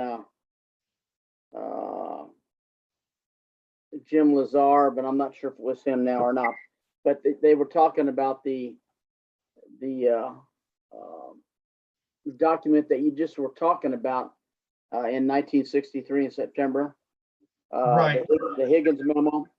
Right. And I think he said something like the idea that it's not necessarily a smoking gun, but it's pretty darn close to it. Correct. Because it's one of those things you sit back and you like you said, you can read a lot of stuff into that, but at the same time, there are people that will sit back and say the term blowback, and the term blowback would be, okay, this was supposedly going to be designed to take out Castro, but and that was just right around the corner, because you go to September to October and then you get to November. Did that same thing take place in Dallas? And I think that's an excellent question, but to try to find documentation on that, I don't think you're going to find anything. And I may be wrong. We may have to go to individuals, people who have died and they've left stuff, documents in libraries and maybe their diaries or something of a nature that said this is what took place. But I think a lot of that, if it's with AXI, and I think a lot of it is, a lot of that stuff will either be written down in code or not written down at all. And I just wanted to make that comment. Yeah, I agree. I mean, unfortunately, I think there might be, at least there has been so far. I know a lot of you guys have been looking at this stuff. I know Bill Kelly's obviously done a lot of stuff with the whole military and the AXI people. I've relied a lot on some of the things he's written about it, but I just kind of got late in the game when I started coming across these handful of documents that were in the National Archives about them. But you're right, it only takes you so far.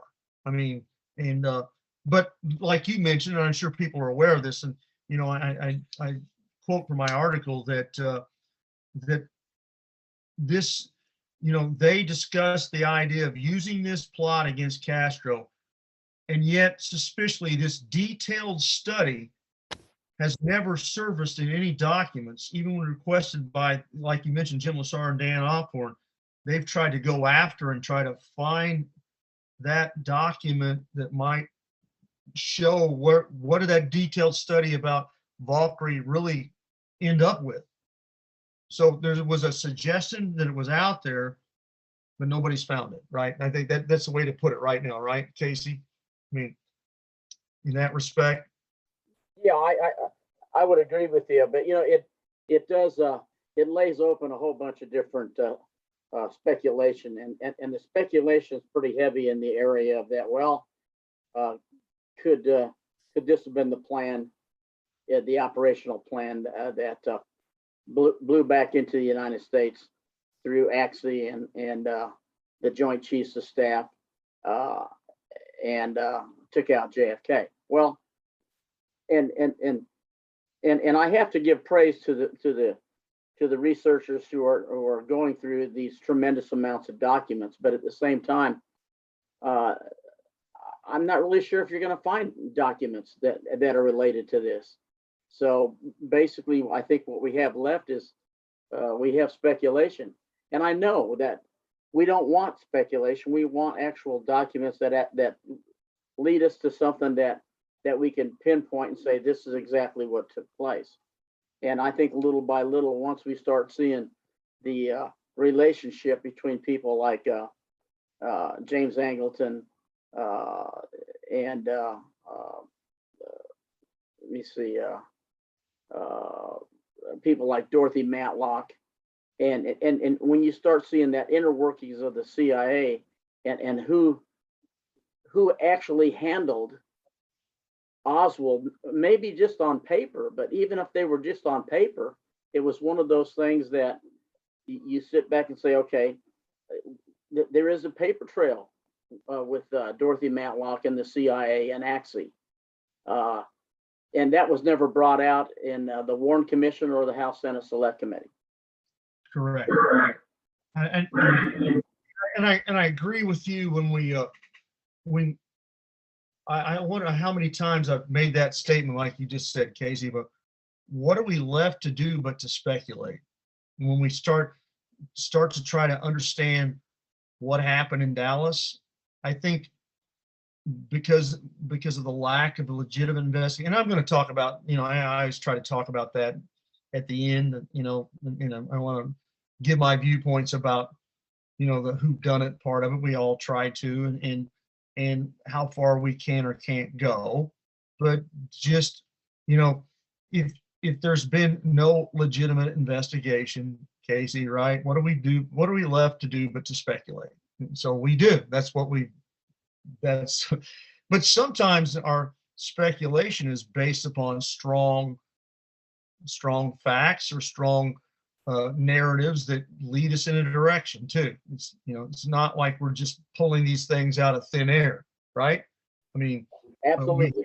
we have some things that look suspicious with AXI and the military, and I'm going to get more into more of these things as we go along here. So anyway, yeah. Anything else? Anybody else have any questions for David?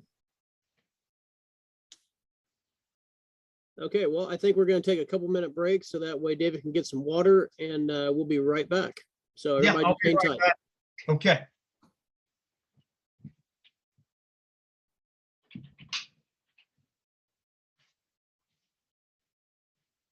Well, while he is getting something to drink, again, everybody that is in attendance, if you have not visited projectjfk.com recently, there have been some updates. There's going to be more updates coming in the near future. There'll also be a journey meeting in September, which is just about a day away. It will probably be the first weekend. I will put the date up just as soon as we finalize the date for it, for our journey meeting, our regular one on a Saturday, and then also announce who our spotlight speaker will be for the month of September. During that journey meeting, we should be able to have quite a few details of our global conference that will be happening November 13th and 14th this year. It's the weekend before assassination weekend down in Dallas, when all the other groups have their conferences. I understand that Judith Baker's going to have a conference, so is Kappa, and I've heard details about JFK Lancer. So those should all be the weekend after we have our conference. And again, you'll find those details at projectjfk.com under the events tab. Also under the events tab, some of you guys might know, and this also goes to people that are watching this in replay. We record all our Zoom meetings. We post them usually within 12 to 14 hours after the event, if not sooner. The replays are there for your enjoyment in case you happen to need to take a break and you miss out on something. You can go back and look at it again and see what you missed.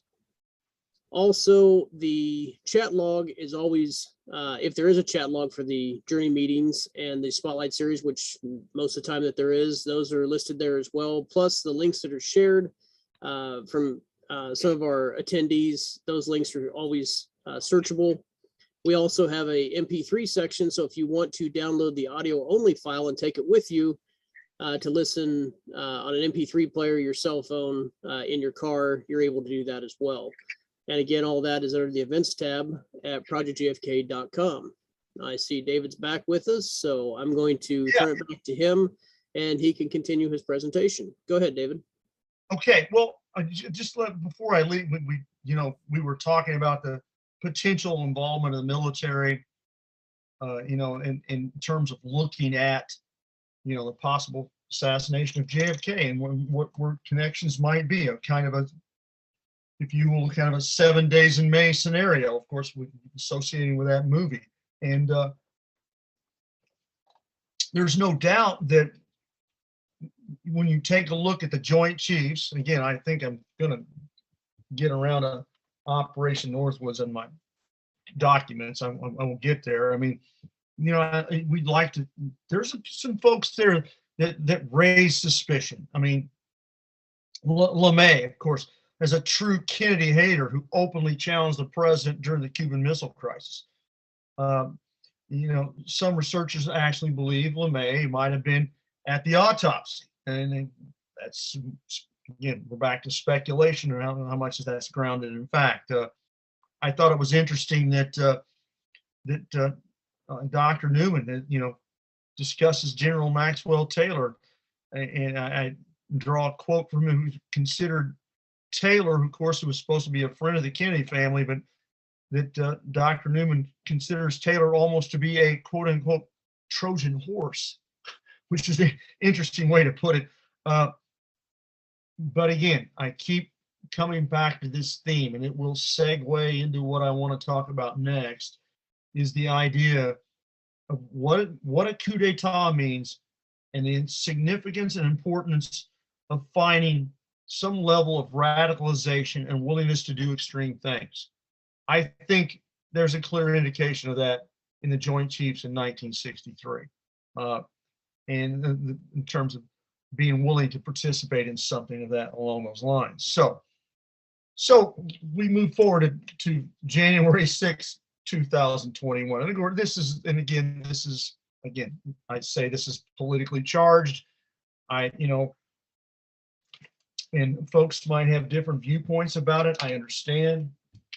But, I've talked with a couple, I think I mentioned earlier, I talked with a couple friends about it. This is something maybe worth exploring. When I remember the night after January 6th occurred, there's Northwoods, I finally got it in there, but where I had a conversation with Mal Hyman, and the professor from South Carolina, who's written a great book on the media and JFK assassination, great speaker, great guy. I appreciate him. He's spoke at several of my conferences. And I remember when we talked about that night after this whole thing went down, and one of the things that we kind of came together is the idea, well, maybe what's going on here? Was there any security stripping? Some things that happened that make us flash back to 1963. Of course, we know, some of the things with the Secret Service and the fact that they weren't, protecting their client in 1963. So I started to dig into this, and of course, some of this stuff just comes out of today's newspapers and news. And you can put it all together yourself, and you can make these kind of comparisons about where maybe Dallas, there is a kind of a connection or parallel, and maybe things they're not the same thing. But I think what is clear is that we can define what is a coup d'etat. It is defined as the seizure and removal of a government and its powers. It is an illegal and unconstitutional seizure of power by a political faction, the military potentially, or a dictator. That is the definition of a coup d'etat.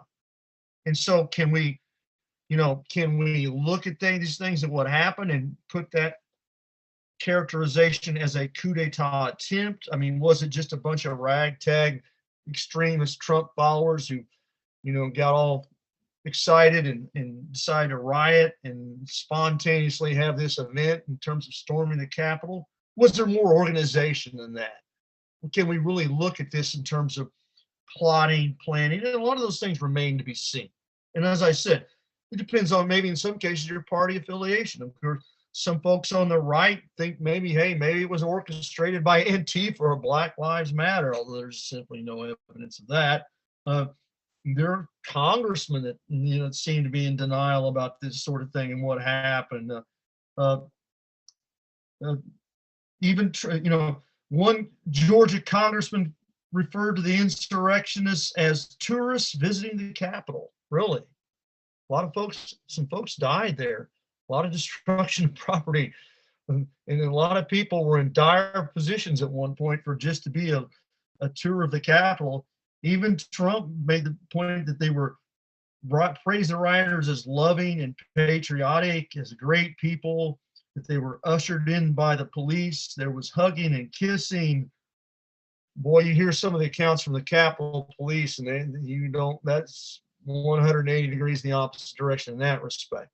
But you know, I think it's what's most important here. Whatever, you know, what, because I'm a history person, and I want to make connections between the then and now, and I constantly do it in the classroom. And when this all stuff went down, I could not ignore this. I could not leave this moment behind or let it go. And I think it's, regardless of where we stand on what it was or what it wasn't, I don't think you can just pass it off and say it's time to move on. I mean, it's dangerous to do that. And I'll get back to that more in a minute. You know, that this, it's almost like, for some though, it's just like it never happened. And I kind of, you know, to make the connection between JFK and what happened to JFK, one thing that came to mind was the comment that New Orleans DA Jim Garrison, you know, when he was doing his investigation, all the resistance he got against it, and the infiltration and criticism in the press, that at one point, of course, that Garrison said that someday they would proclaim that JFK never existed. That you guys are pretending like that at one point that JFK was never even alive. That you just want to shove all this under the rug. And I think we can make a little bit of that parallel now here too. That it's something that can't be ignored. If we are a democracy, if we are, or any semblance thereof, you know, these are sorts of things that can destroy democracy.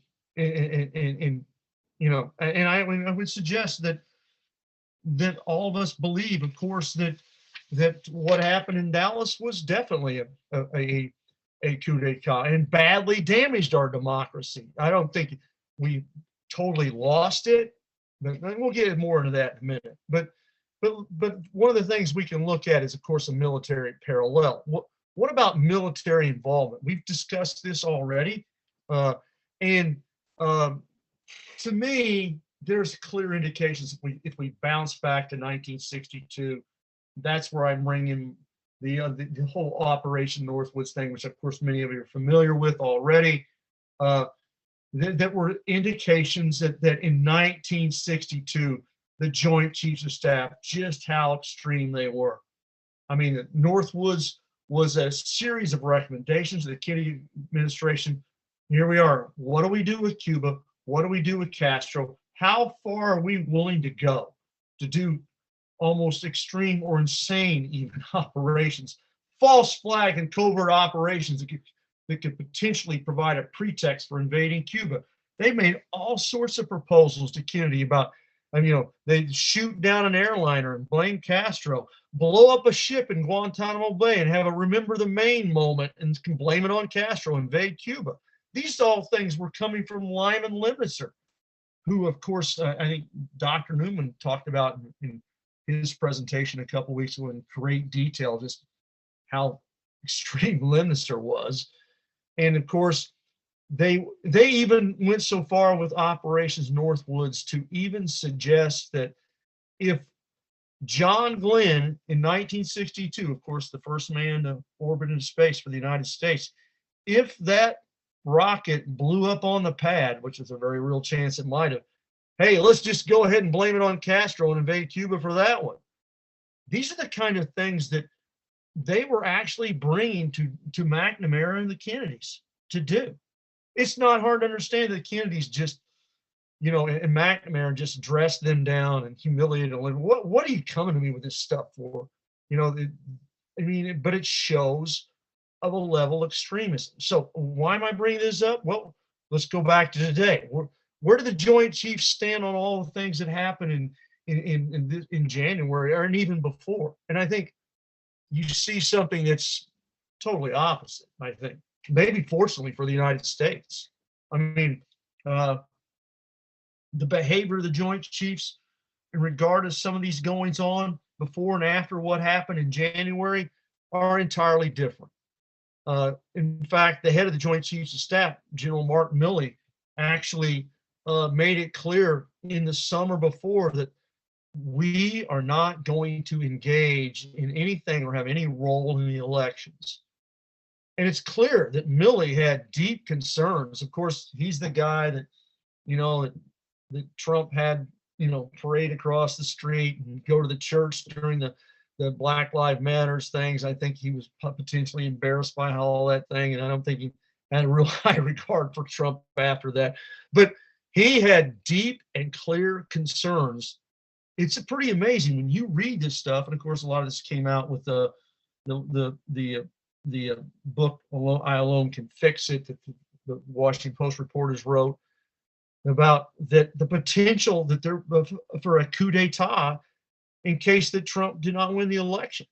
They were serious about it. In fact, that quote that came out says, "They may try, but they're not going to effing succeed." To me, this is one of the most amazing things for those of us that think about the JFK assassination. This thing just jumped right out at me. Where Milley's saying behind the scenes, you can't do this without the military. You can't do this without the CIA and the FBI. We're the guys with the guns. I think that is an enormously, for those of us who see the same thing that happened in Dallas, an amazingly ironic statement that Milley made. And thankfully, they were maybe on a different side than the Joint Chiefs were in 1963 in regards to all this. Okay.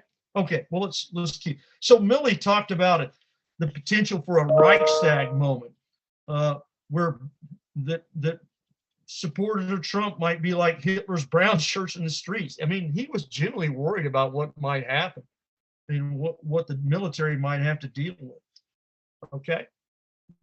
Okay. So, and then I've already talked about this again. So I've already brought it up, the fact that Mal and I talked about potential security stripping, but there is, the day after the assassination, we hadn't looked at these things, but I went back and looked at some things, and some stuff was made apparent in the press, and I do find this really disturbing. This document, and this is a memorandum for the secretary, but by the acting, Secretary of Defense. Again, first thing you have to remember is after Trump lost the election, he decapitated much of the civilian leadership in December or right after the election in the military and replaced them with Trump loyalists. And you had to worry, what's going on? And I can remember that. I say, if you're a lame duck president, why do you go to the bother to start stripping personnel out of the military leadership and start putting your own people in? What are you up to? And one of those people was Miller, the acting Secretary of Defense. And this is a directive.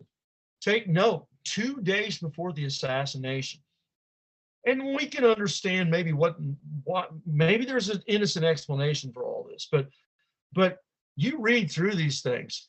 When they send out orders to the National Guard without any authorization, you are not authorized to be issued any weapons, any ammunition, any bayonets, any helmets, any body armor, or interact physically with protesters, employ a riot control agency, don't use any air assets.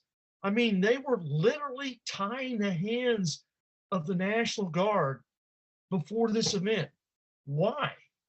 I don't think that's a question that has to be answered when you start to question about what went on that day. of course, we know if we make the connection, we flip back to Dallas, and again, there's plenty of evidence. You only need to read Vince Palomera and all his stuff and associated with the Secret Service, and they're not being where they were supposed to be on that day in Dallas, and other things. You can read into all that and question those things and see maybe a potential parallel. I don't know. And then, of course, when the whole thing goes down, the DC National Guard head of William Walker, he's ready to go, but he's sitting in his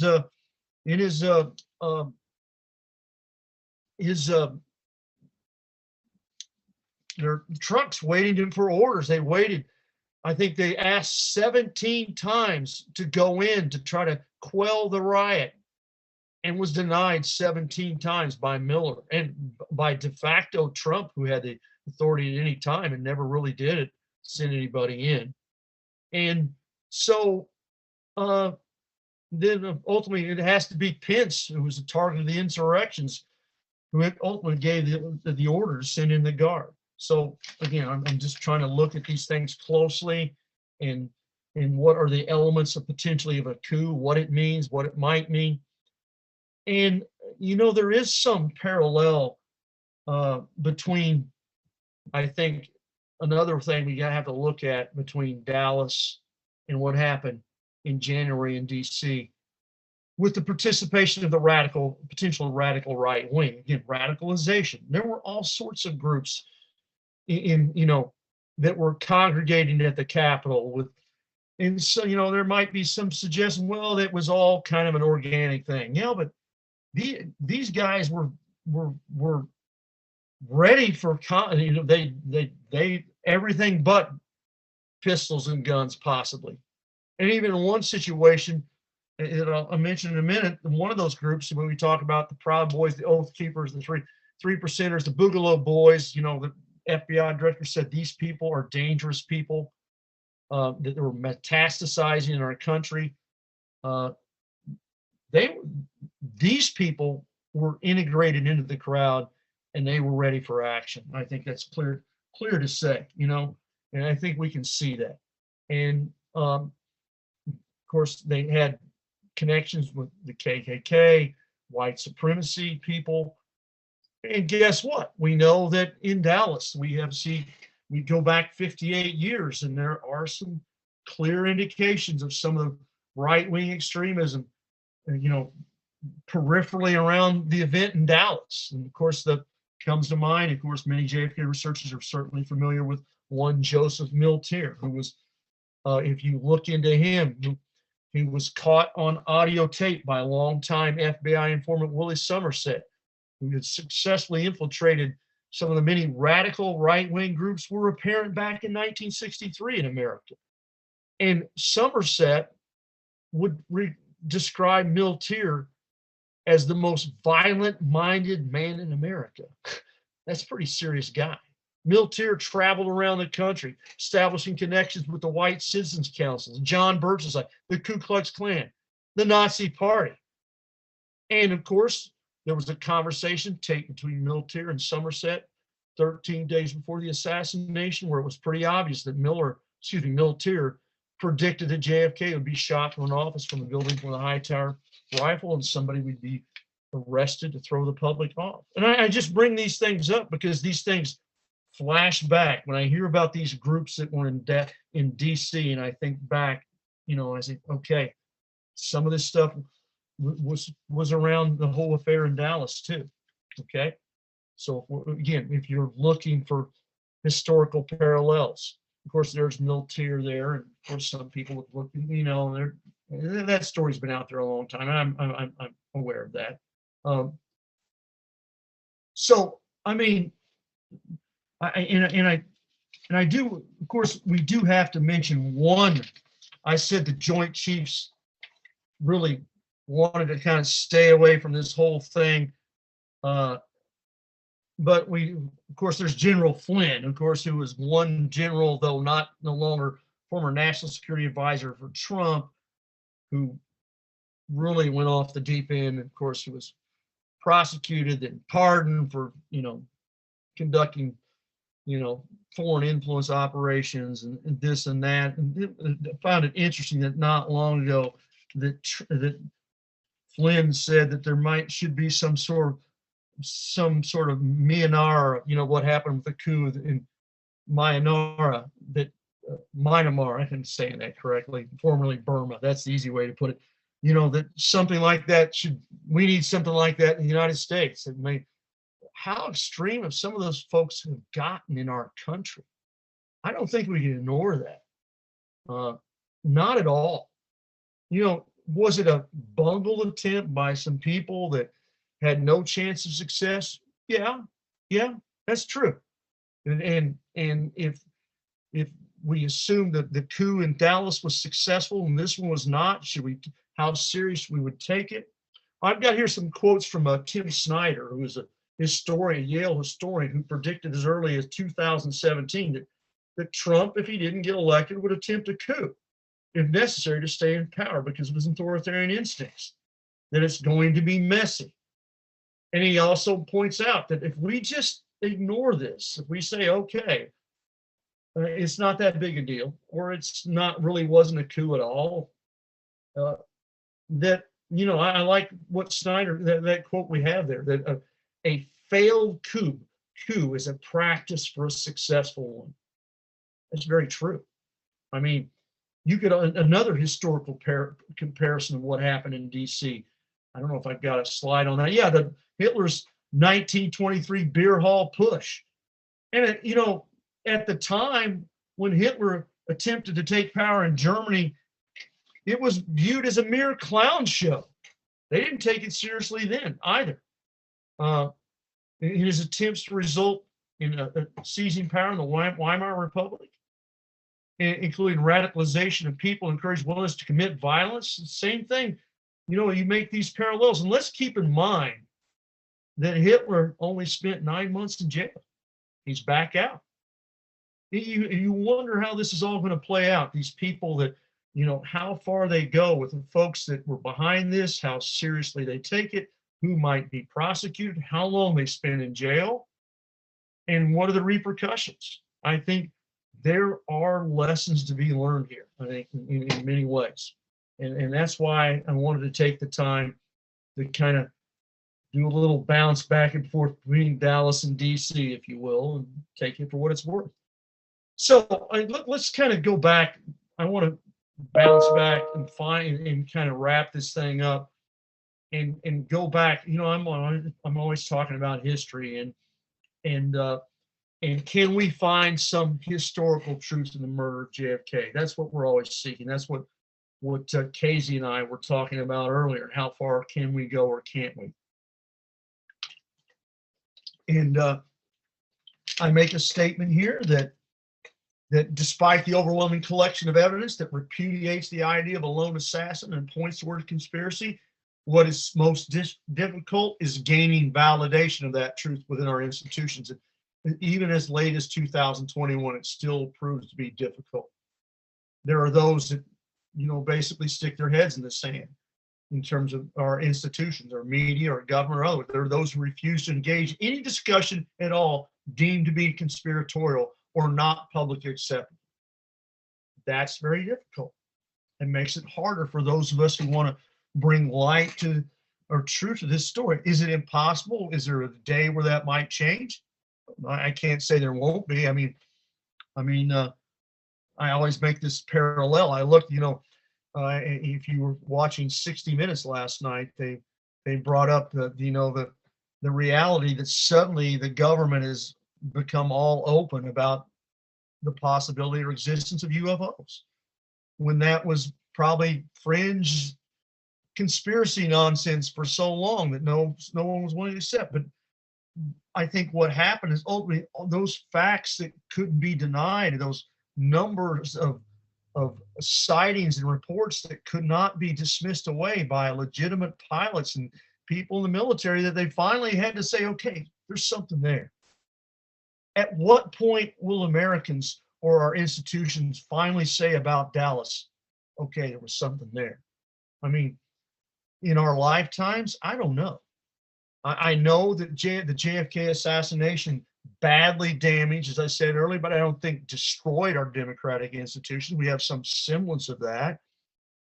But it certainly did, however, allow the national security state to kind of assert itself, as we know. I mean, in terms of dominating. I mean, the Vietnam War comes on top of the JFK assassination. I don't think there's any accident that those things are in some ways connected in its ability to assert its will on the American public. Yet, maybe there's still possibilities that there's pushback against that as well. I mean, that the American public can have, if they exert their will enough, some semblance of democracy if we're willing to fight for it. Okay, so historical truth about the JFK assassination, and this seems vague. I mean, or I don't know. I still think it's the best answer. I quoted, I mentioned my friend Ed Tatro a lot, who's a great researcher, and I think we've talked about, how do we come to terms with Dallas, with what we have and the facts we have. And I think the best potential explanation is that Dallas was a collaboration of the most powerful people in the country. Not all the most powerful people, but there were certainly powerful people in this country across the lines of power who saw Kennedy as a deadly enemy to their interests and were willing to act upon it. And whether that be residing in Texas or in the Joint Chiefs or in the CIA, and then somehow there was a convergence in that. I think that's the best way to explain it.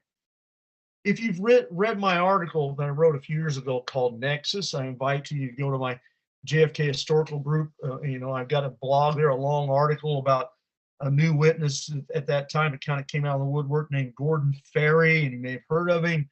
He's kind of a very interesting, intriguing character. I probably spent maybe 30 hours interviewing him by phone and a lot. He's a very interesting guy who had a lot of inside connections, is the best way to describe it. He was is the United States Marine Corps as a teenager. He was a world-class sharpshooter, which put him in position to be put on a detailed protection for JFK in 19, even Eisenhower as a teenager, and then JFK gave him a 50-year security clearance. He kind of educated himself. He went on from the military to be involved in finances and banking, and then described himself as kind of being in the heart of the military-industrial complex. It's a fascinating read, and he has a lot of documents to back up his position. Now, he also has a lot of opinions about things. I don't know if I necessarily agree on all of them, but he is an interesting character who he said a few years ago, what he described as came out of the bunker. And we've talked a lot about the JFK assassination, and he does have some knowledge about that. He believes about that, and he described it as the first thing that came to mind, his reaction when JFK was hit was, which group? He's told me that many times, because he knew there were so many powerful enemies and powerful places would line up against Kennedy. So again, that is kind of a synopsis of where I know it's a broad synopsis, but let's move on. If we want to drill down on this further, and again, I'm kind of going back to classroom thing here a little bit, but in history as I wrap through this, but if someone asks you, which I get this all the time, and a lot of the folks that have said, so who killed JFK? I get that like 5 times a week, my students, who killed, and of course, first thing I say is like, how much time do you have? I mean, are you willing to sit down and listen to me for a few minutes, because there's a complex answer to all this. But maybe a good starting point might be the Texas School Book Depository, and for a lot of reasons. I mean, obviously this is where Oswald, if you believe that Oswald was, as he said he was, the patsy, that he was the fall guy, well, how did he get there? And who put him there? And start from there. And that's why we go straight to who owned the Texas School Book Depository. D.H. Byrd. And I mean, if you take the time, and of course, many of you folks really know all this already, but wow, I mean, if anyone who takes the time to look at the connections between D.H. Byrd and so many powerful enemies of Kennedy. I mean, you go down the list. I mean, he was a co-owner of Ling Timco Vought. He was a real key figure in the military industrial complex. He was a key figure in the Texas oil industry. He was closely connected to all the Texas power brokers, oil barons, and military industrial complex, and Texas politicians. He was a close ally of Lyndon Johnson and John Conley. He was associated with the right-wing Suite 8F group, including George and Herman Brown and Root, Bell Helicopters, key players in America's military-industrial complex. He also included powerful right-wing oil men that he was closely connected to: Clinton Murchison, Sid Murchison, H.L. Hunt, all fierce defenders of the oil depletion allowance. He was a close friend of General Curtis LeMay. Obviously, the Civil Air Patrol he started that Lee Oswald was in. So what does all that mean? I think, first of all, I use this term. You've heard the term degrees, 3 degrees, 2 degrees of separation. In essence, there are 2 degrees of separation between some of the most powerful right-wing forces in America, all who had contempt for Kennedy, and the man who was set up to take the fall for his death. They were one person removed. As Byrd as being a link to all those people, the man who hired Lee Harvey Oswald. I think you have to look at that. I think you can't ignore that, and you can start from there. When you look at the JFK assassination, and of course, Oliver Stone's an important person in all this, and obviously the movie JFK, which came out 30 years ago and really, stirred the pot, so to speak. Very importantly, it led to the release of a lot of important documents. And of course, Stone just released his JFK Revisited, and we're all interested to see that. Of course, it was been reviewed, it's been looked at, and it's come back around once again.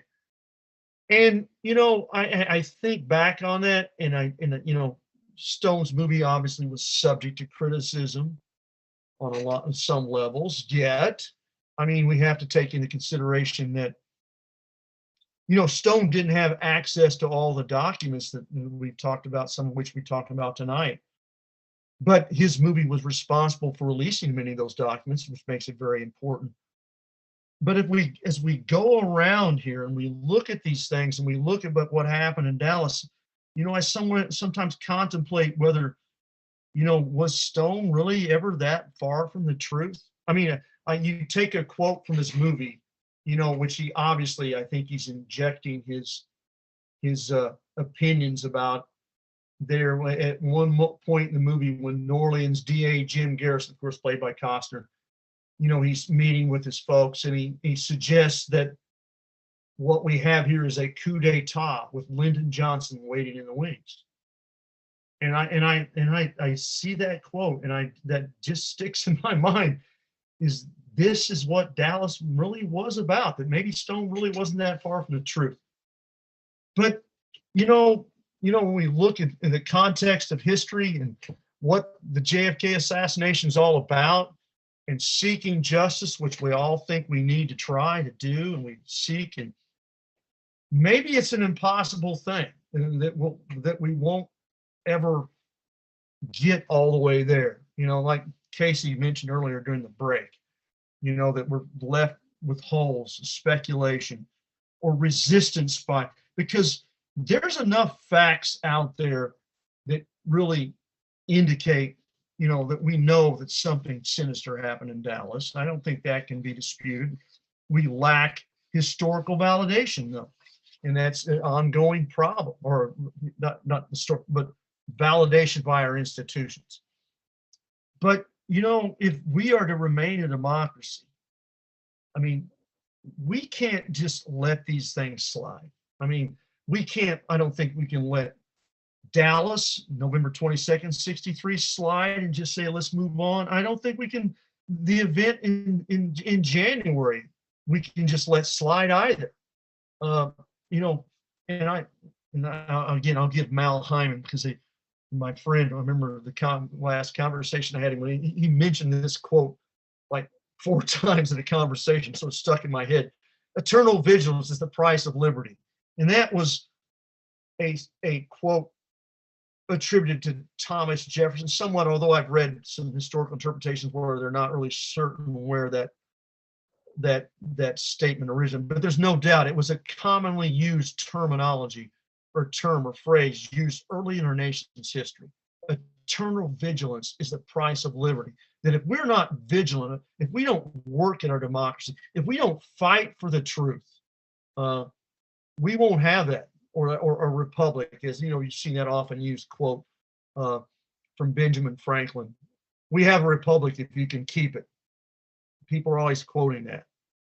But you look at that quote a little further, and it goes on. What also Franklin said after that, I think is very important. The next thing that Franklin said when he stood on the steps after the Constitution had been written, he said, "It's our responsibility to keep it." It is. It is for all of us. And part of that responsibility to maintain any type of free and open society is based upon the simple idea of justice. And I think that's why all of us, are in this thing. I think, I don't know how many of those of you are out there, and we're not big in number. I mean, researchers, but I think we have this overriding idea that we're seeking justice, whether or not we get it or not, whether it happens in our lifetime. And I want to talk about that for a minute. The recent quote, again, this came from the one of Trump's, the Colonel Vindman, the whistleblower who came forward during Trump's impeachment and, pointed out that, some things that, the scandal with Ukraine, and he was asked in a congressional hearing that if he feared retribution for coming forward. And he said, "This is America, right matters," which was a great quote. I love that quote. But I have to say, right matters in America sometimes, but it hasn't all the time. I mean, it's important to know that if we don't get to some resolution of our past, that the fact that the murder of John Kennedy was one of the gravest injustices in our 245-year history and remains unresolved. It's an open wound. And for many of us, that's a frustrating thing. It's a frustrating thing for me. And, none of us are going to live forever, and maybe the likelihood is that we don't ever find that justice for what happened in Dallas.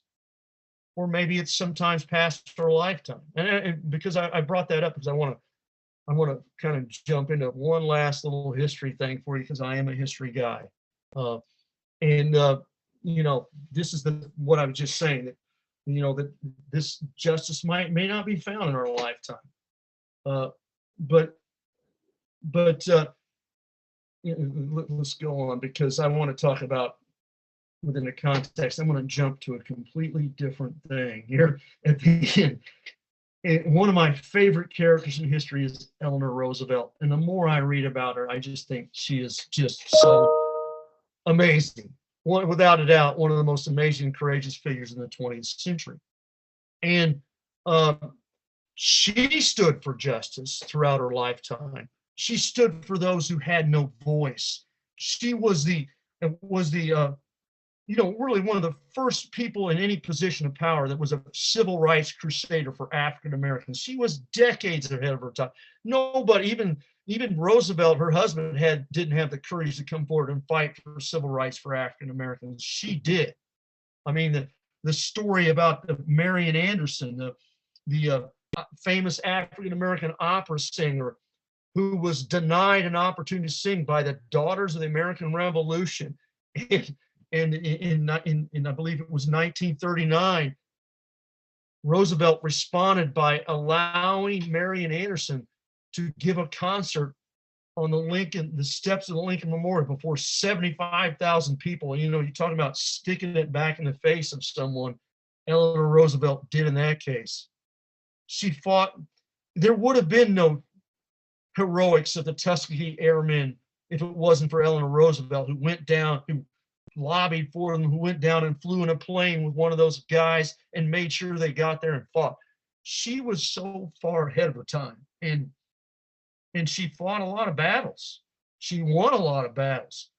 Early in World War II, when things were at their worst, she flew into the war zone in the Pacific when they told her not to. She risked her life. She went and saw American soldiers. She saw how bad it was. She came back and fought for and got one of the most important civil rights legislations in American history passed, called the not civil rights, the GI Bill, which maybe built the American middle class, one of the most important legislations in American history. She gets a lot of credit for a lot of stuff. But one thing she failed at, though, was she was one of the few people who stood in the breach after World War II, or after Pearl Harbor, when the country was in a hysteria, understandably, fearful of an invasion by the Japanese on the West Coast. What do we do with these 100,000 Japanese Americans on the West Coast? They could be a threat. They need to be removed. That was a common mentality for people throughout government. In fact, one of the real bad guys with that was a guy that pops up with the Warren Commission named John McCloy, who advocated in the FDR administration and pushed for removing those people. He said the Constitution was no more than a piece of paper. But Roosevelt thought that no, it wasn't just a piece of paper.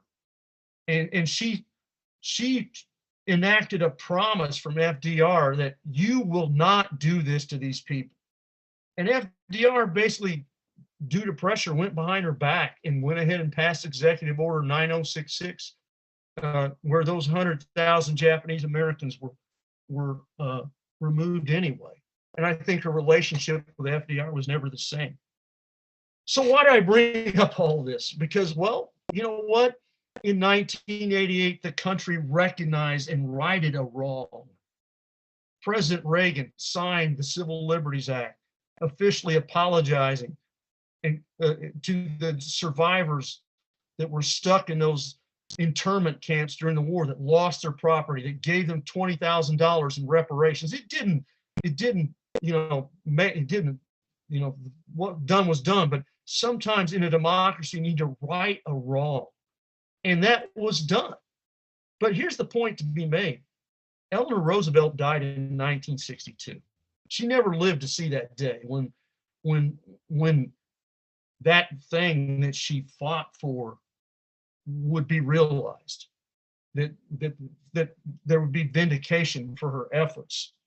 And I see that with, maybe there's of course Eleanor, and I see that maybe with what researchers that have been involved in this thing for so long, all of us, maybe we don't ever see the day where this whole thing is finally, we get some vindication, we get some justice for what happened in Dallas. Maybe not in our lifetimes, but maybe, in some future time where maybe people are not feel more unencumbered by the stigma of conspiracy or those that might have agenda to cover things up. But it is important, as I make these comparisons between Dallas and what happened in Washington this past year, I don't think our country can take another one of those events. I think we're in a fragile place right now in America. If it's something like, our democracy could collapse.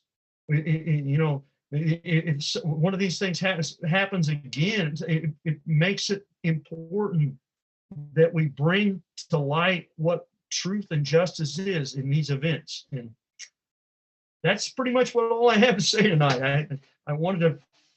I apologize if I gave you a little history lesson at the end. That's what I'm all about. But I appreciate the opportunity to talk about all these things tonight. And if you've got any more questions, I know it's been a long night. I hope you enjoyed it. But that's Dave, that's pretty much what I have to go forward. And I welcome any questions. Well, absolutely, David. And it's kind of like basically how you were talking about Stone's movie and how you make the comparison between 1963 and 2021. The whole thing is, you know, art imitates life and history repeats itself. Exactly. Yeah. I mean, and these things can't, you know, with the whole Dallas affair, I mean, there are things that come to mind, like, you know, a lot of people have talked about the 7 Days in May. I encourage my students to go back and watch that movie, 7 Days in May. Maybe it is, you know, life imitating art. Or, you know, when I talk about, you know, my political assassinations class, which, you know, I don't think we should leave tonight without mentioning the fact that, you know, a small victory for those of us who look at these things, that Sirhan, you know, finally got parole.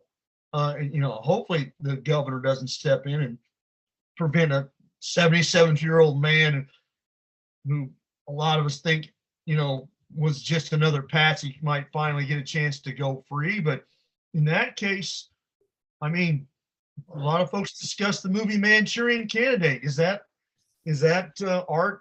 You know, did I get that backwards? Life imitating art. It's easy to get that backwards, you know? So yeah, I mean, history does and will repeat itself. I mean, that's an important thing for all of us to know. Well, and it's very important, and I want to say thank you for being a professor, a teacher. There's and Casey was a teacher too on the topic of history, and in particular JFK assassination. You know, you're commendable for, you know, reaching out and teaching the kids of today, because unfortunately, I know from when I was in school compared to what the kids get taught now, and I have 3 kids, 2 that are still in school. And it just seems like, you know, teaching of our history and of what actually took place, it's not taught like it was back in my time, back in probably your time or Casey's time. So the only way that people are going to learn about, and especially students, and I'm really glad that you brought the students up to Kansas City when we had our spring conference. The only way that we're actually going to be able to get these kids to hear about this is, you know, something like this in this format, because it's not part of the curriculum in standard schools today. So, you know, want to commend you on that. Yeah, and I think one of the things we face, you know, when I say face, you know, you pick up a history book and you'll still see, you know, it'll talk about a little paragraph about, you know, what happened in Dallas, and mention, you know, a lone assassin, Lee Harvey Oswald, acting alone, blah, blah, blah. You're still getting that. Now, there are a lot of history teachers out there, you know, that, you know, like Casey, that you know, that took the time to really dig into this and really show or illuminate some another side of this story, and it is important. I would say students today they don't know a whole lot about this, but wow, boy, if you bring up, I mean, like I mentioned earlier, my class that I have this semester, I think the most I've had, like 20 signed up for it, and that's a good number, because my class is an elective, which means they can't really work. They're not working towards the degree other than just for elective hours, so they kind of want it based on an interest. And 20 is a good number, and they are just, man, they're really tuned into what I'm saying. They're young people can be very intrigued by this topic. They're not ready they may not know a whole lot, but they're not ready to just dismiss it as dead history either.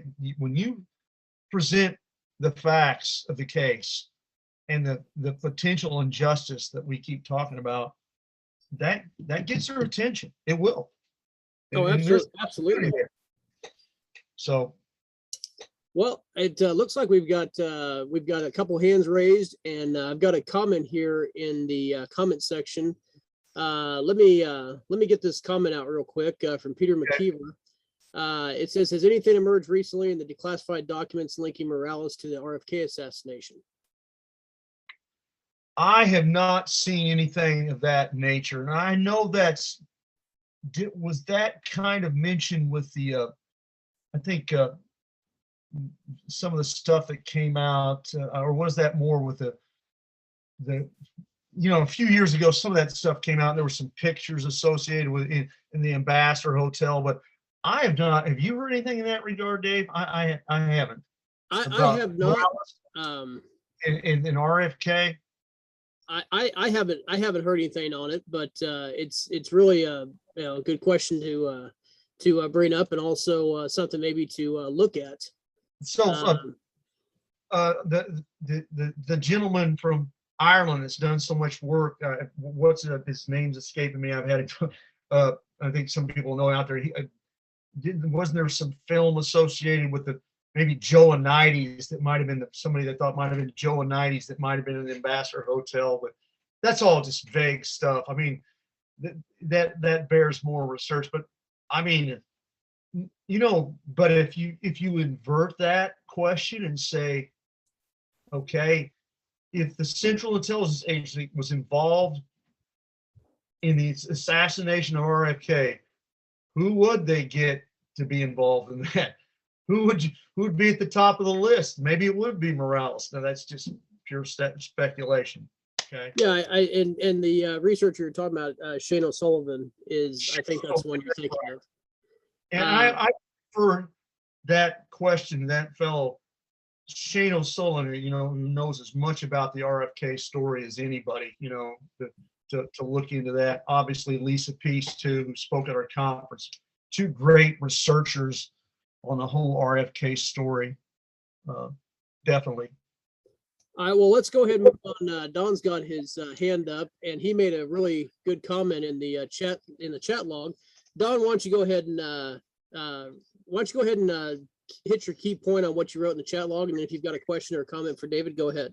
I'll be happy to. Thank you, David. Thank you, everybody. Thank you, especially David Denton. Appreciate your presentation.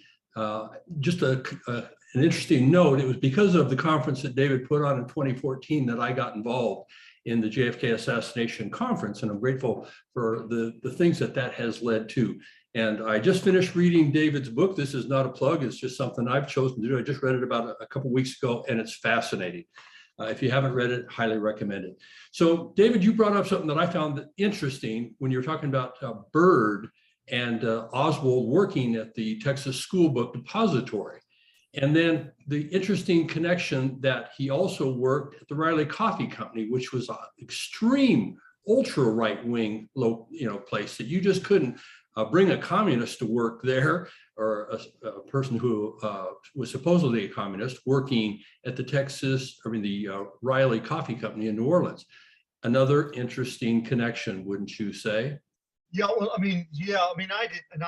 I didn't get a chance to cover that, but man, I mean, the right-wing fanatics that were down there in New Orleans. I mean, I mentioned Miltier, but you could take Guy Bannister. Okay, of course, who obviously probably had some connection to Oswald. And I mean, he's connected with all the same fanatical Nazis and KKK, and there was a strong interconnectivity of those people throughout the country. And they're at what level was their engagement with the JFK assassination? I don't know, but this thing just keeps coming up. I mentioned Clint Murchison Sr., who, was certainly one of the most powerful people in the country and a Kennedy hater. Ed Tatro pointed out to me that Murchison sent contributions to George Lincoln Rockwell, the head Nazi. I mean, there's a direct connection with some in the extremism, and that's why it's a little bit scary when you start bringing out that same thing that happened in January, the fanatical extremism of some of these groups. Now, they're not as powerful around the country, but they're still a threat. I think the difference between 2021 and 1963 is that some of those right-wing fanatics resided at the highest levels of power. now maybe they're more fringe type people today, but they're still a threat to do things. But and they keep popping up. You're right, down in some of the most fanatical folks in the country. And let's point out another thing. Oswald's address book is filled with Nazis. I mean, that he was connected, whether he was connected, tracking, or engaged with, you can't ignore that. So that's a great point, Don. I appreciate it. And I appreciate the good comments about my book. Again, the cheap plug there, segue, lulu.com. It's just a series of essays I've written over the last few years about a lot of things you might find interesting in. But thank you for the comments, Don. Appreciate it. But also appreciated, your comment about Ferry. What an interesting character, and interesting to have him been at the JFK conference for a couple of years, and feelings about him and some of the things that he was saying. But I'm glad that you did the research and dug a little deeper, and perhaps brought to light that some things that he at least had evidence of having been involved in. Yeah, it's pretty incredible stories that he told, and he brought to light his connection with the Elliott Janeway. He was in the Johnson administration, and some of the confidence that Janeway told him before the assassination about that. And you can read that in the article. But the thing about what I did with Ferry, because again, when you talk to folks, when you look at folks, who they are, where they came from, a lot of what you depend on is their accounts. And sometimes they are hearsay. I mean, in other words, it's somebody giving you an account, but how much, can you get some other reinforcement and confirmation of it? And that, again, proves difficult. But with Ferry, what I think is important, and if you go to my website, JFK Historical Group, I mean, I had Ferry send me everything he had in terms of documentation, because he made who he was, all his political connections, his military connections. And I'm telling you, he had everything. He had tons of documentation that he was what he said he was. Now, if you want to believe his story or not, that's another thing. There's a picture on my website of Gordon Ferry as a young soldier standing guard on the detailed protection, standing right next to JFK that he sent me. So I think he's who he was. And Ferry's a guy that, and by the way, they always ask the question, no, Gordon Ferry is not related to David Ferry. Okay. They're two different people, two disconnected people. But again, thank you for that, Don. Appreciate you jumping on tonight. Glad to be here. Okay. Any other questions? Yeah, thanks again, Don, for those comments and questions. I'm going to get to Brooks LaPlante here in just a quick sec. I just want to let everybody know a little bit of trivia here. You talked about Guy Bannister, the actor that played him in the movie JFK, Ed Asner, who was actually a Kansas City boy originally. He just passed away. So another one of the guys that we had in the JFK movie that we've lost along the way. I saw that. Yeah. Great guy. Oh yeah. And hell, he was Santa Claus. So, in the movie Elf. So he couldn't have been all that bad, Fuck my foul. well, go ahead, Brooks. You've got your hand up. Casey did that. Is somebody? All right. I think my mic is on. Yeah, go ahead, Brooks. We can hear Hi, you. Brooks. Good to talk to you. Hey guys, I was jotting down a bunch of stuff through the whole presentation, but this last, when David mentioned Eleanor Roosevelt and the Japanese internment, made me think, sometimes we get so hardened in our positions, and I think particularly with the media today, the way things are, you got to be careful which water cooler you decide to drink from every day. Oh yeah, yeah, And, exactly. yeah, Better.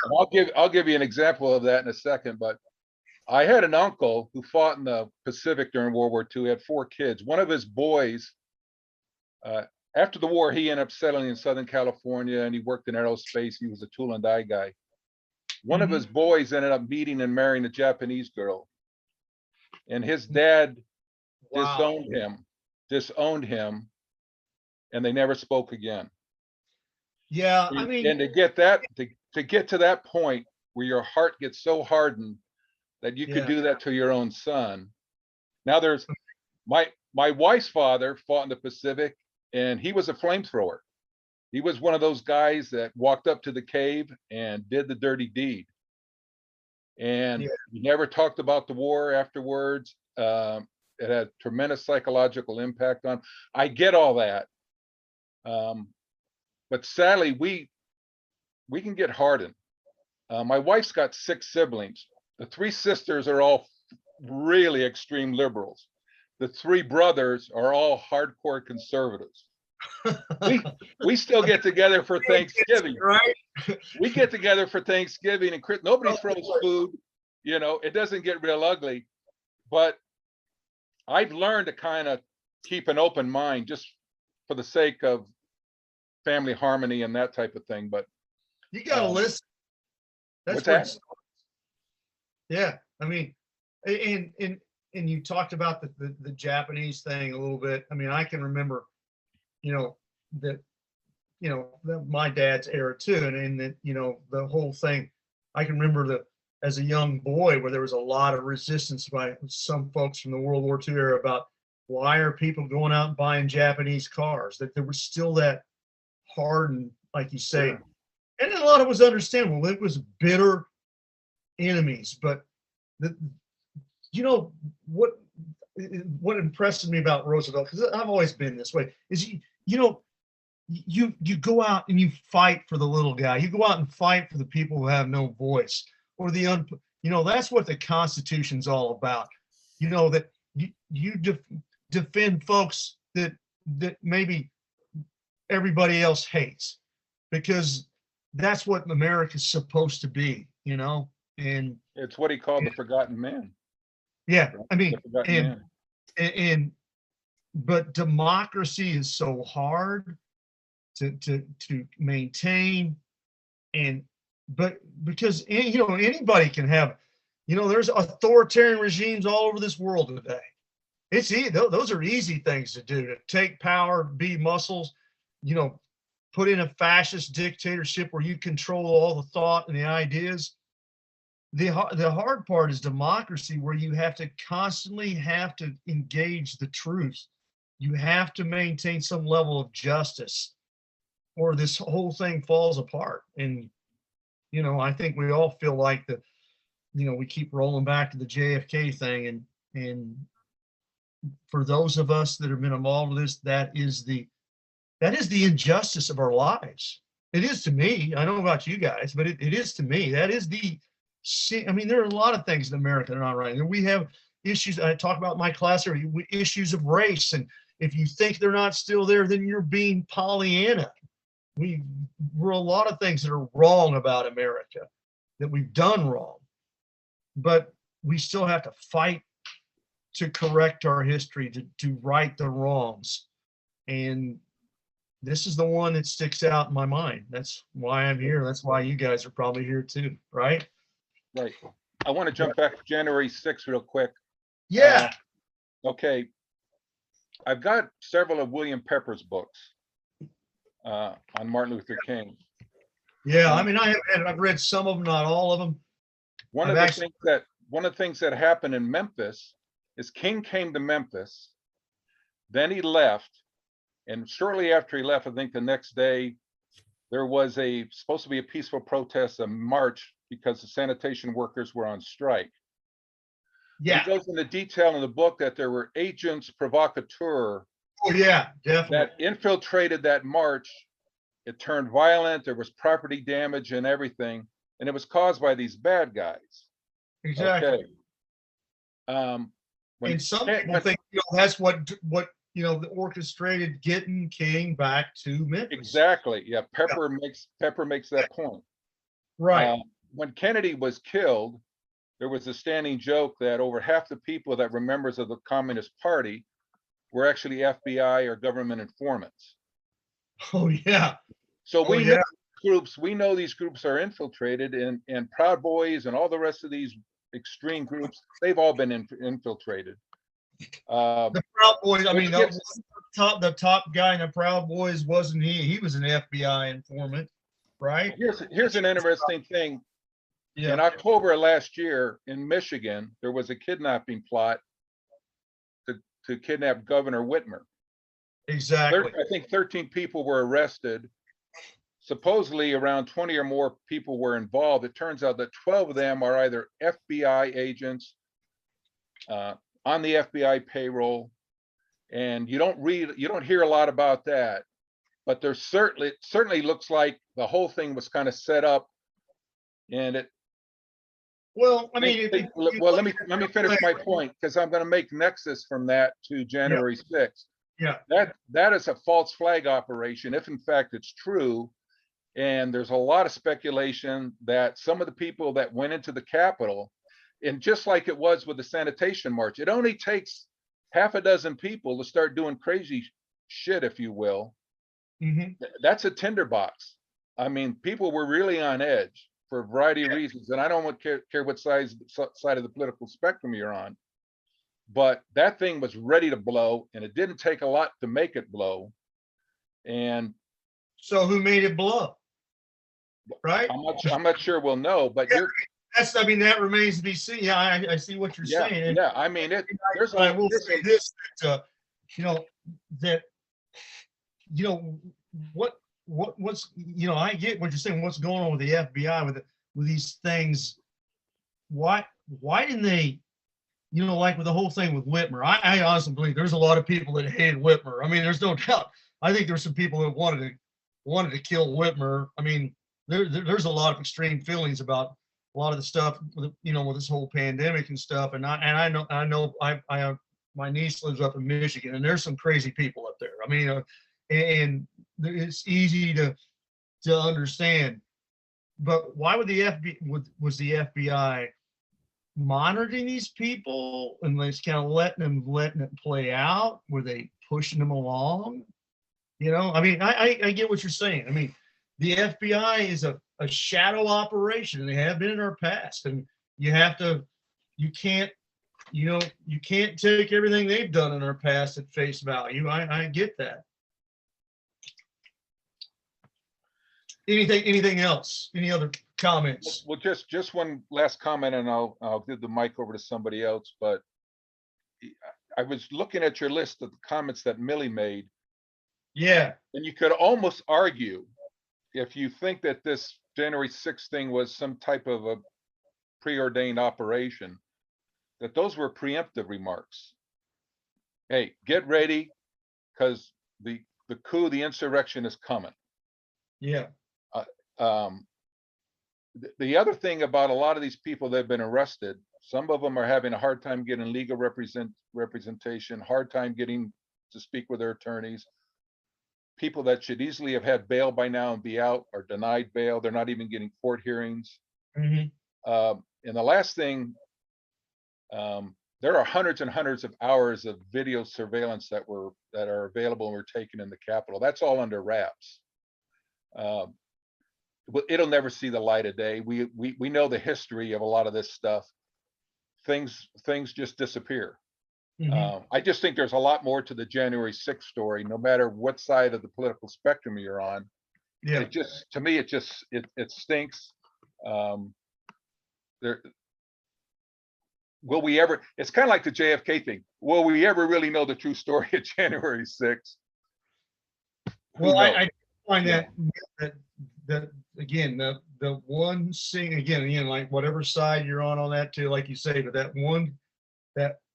the one thing that even drew me into this whole stuff and looking at it is that quote that Millie had that said, if somebody's gonna do this, they got to have the CIA, they got to have the military, they got to have, I mean, it's just like, wow. I mean, you just define potentially maybe what happened in Dallas.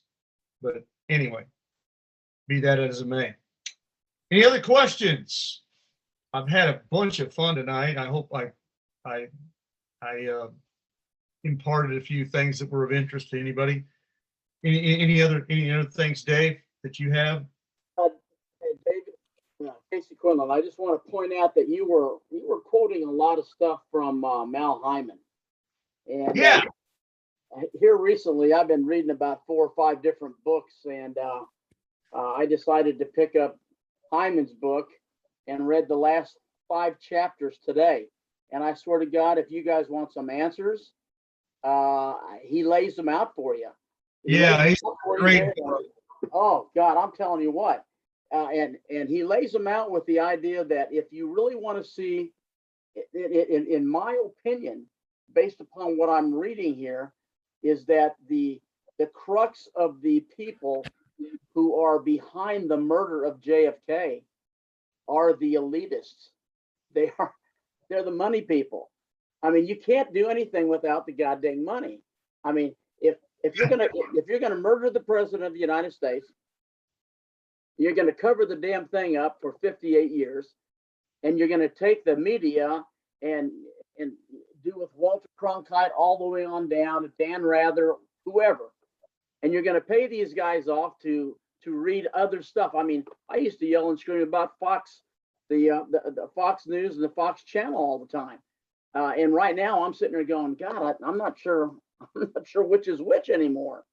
But at the same time, Hyman puts this out and he says, you need to look at this stuff because these are the people who, number one, who have been infiltrated by the FBI, infiltrated by the CIA, infiltrated by military intelligence, and they control the purse strings that probably sent out people in the military and the CIA and maybe even the Dallas police to go ahead and say, we're going to take care of JFK. Now, it sounds like a gigantic conspiracy. Well, I think it is, but only a handful of people know this. And so everybody just falls into place like regular military people. Yeah, So, and the book Casey's talking about, I believe it's called the media and the JFK assassination. yeah, bearing the lead, the media and the JFK assassination. Bearing the lead, yeah, and it is it's such a Mal's a great guy. He's a professor. He knows how to do research, and he pretty much documents how the media treated the story from day one and all the way through, and obviously that the indications of a cover up all the way through. It's a great book. Yeah. And by the way, Casey, how do you keep reading all these books, man? I can't keep up with you.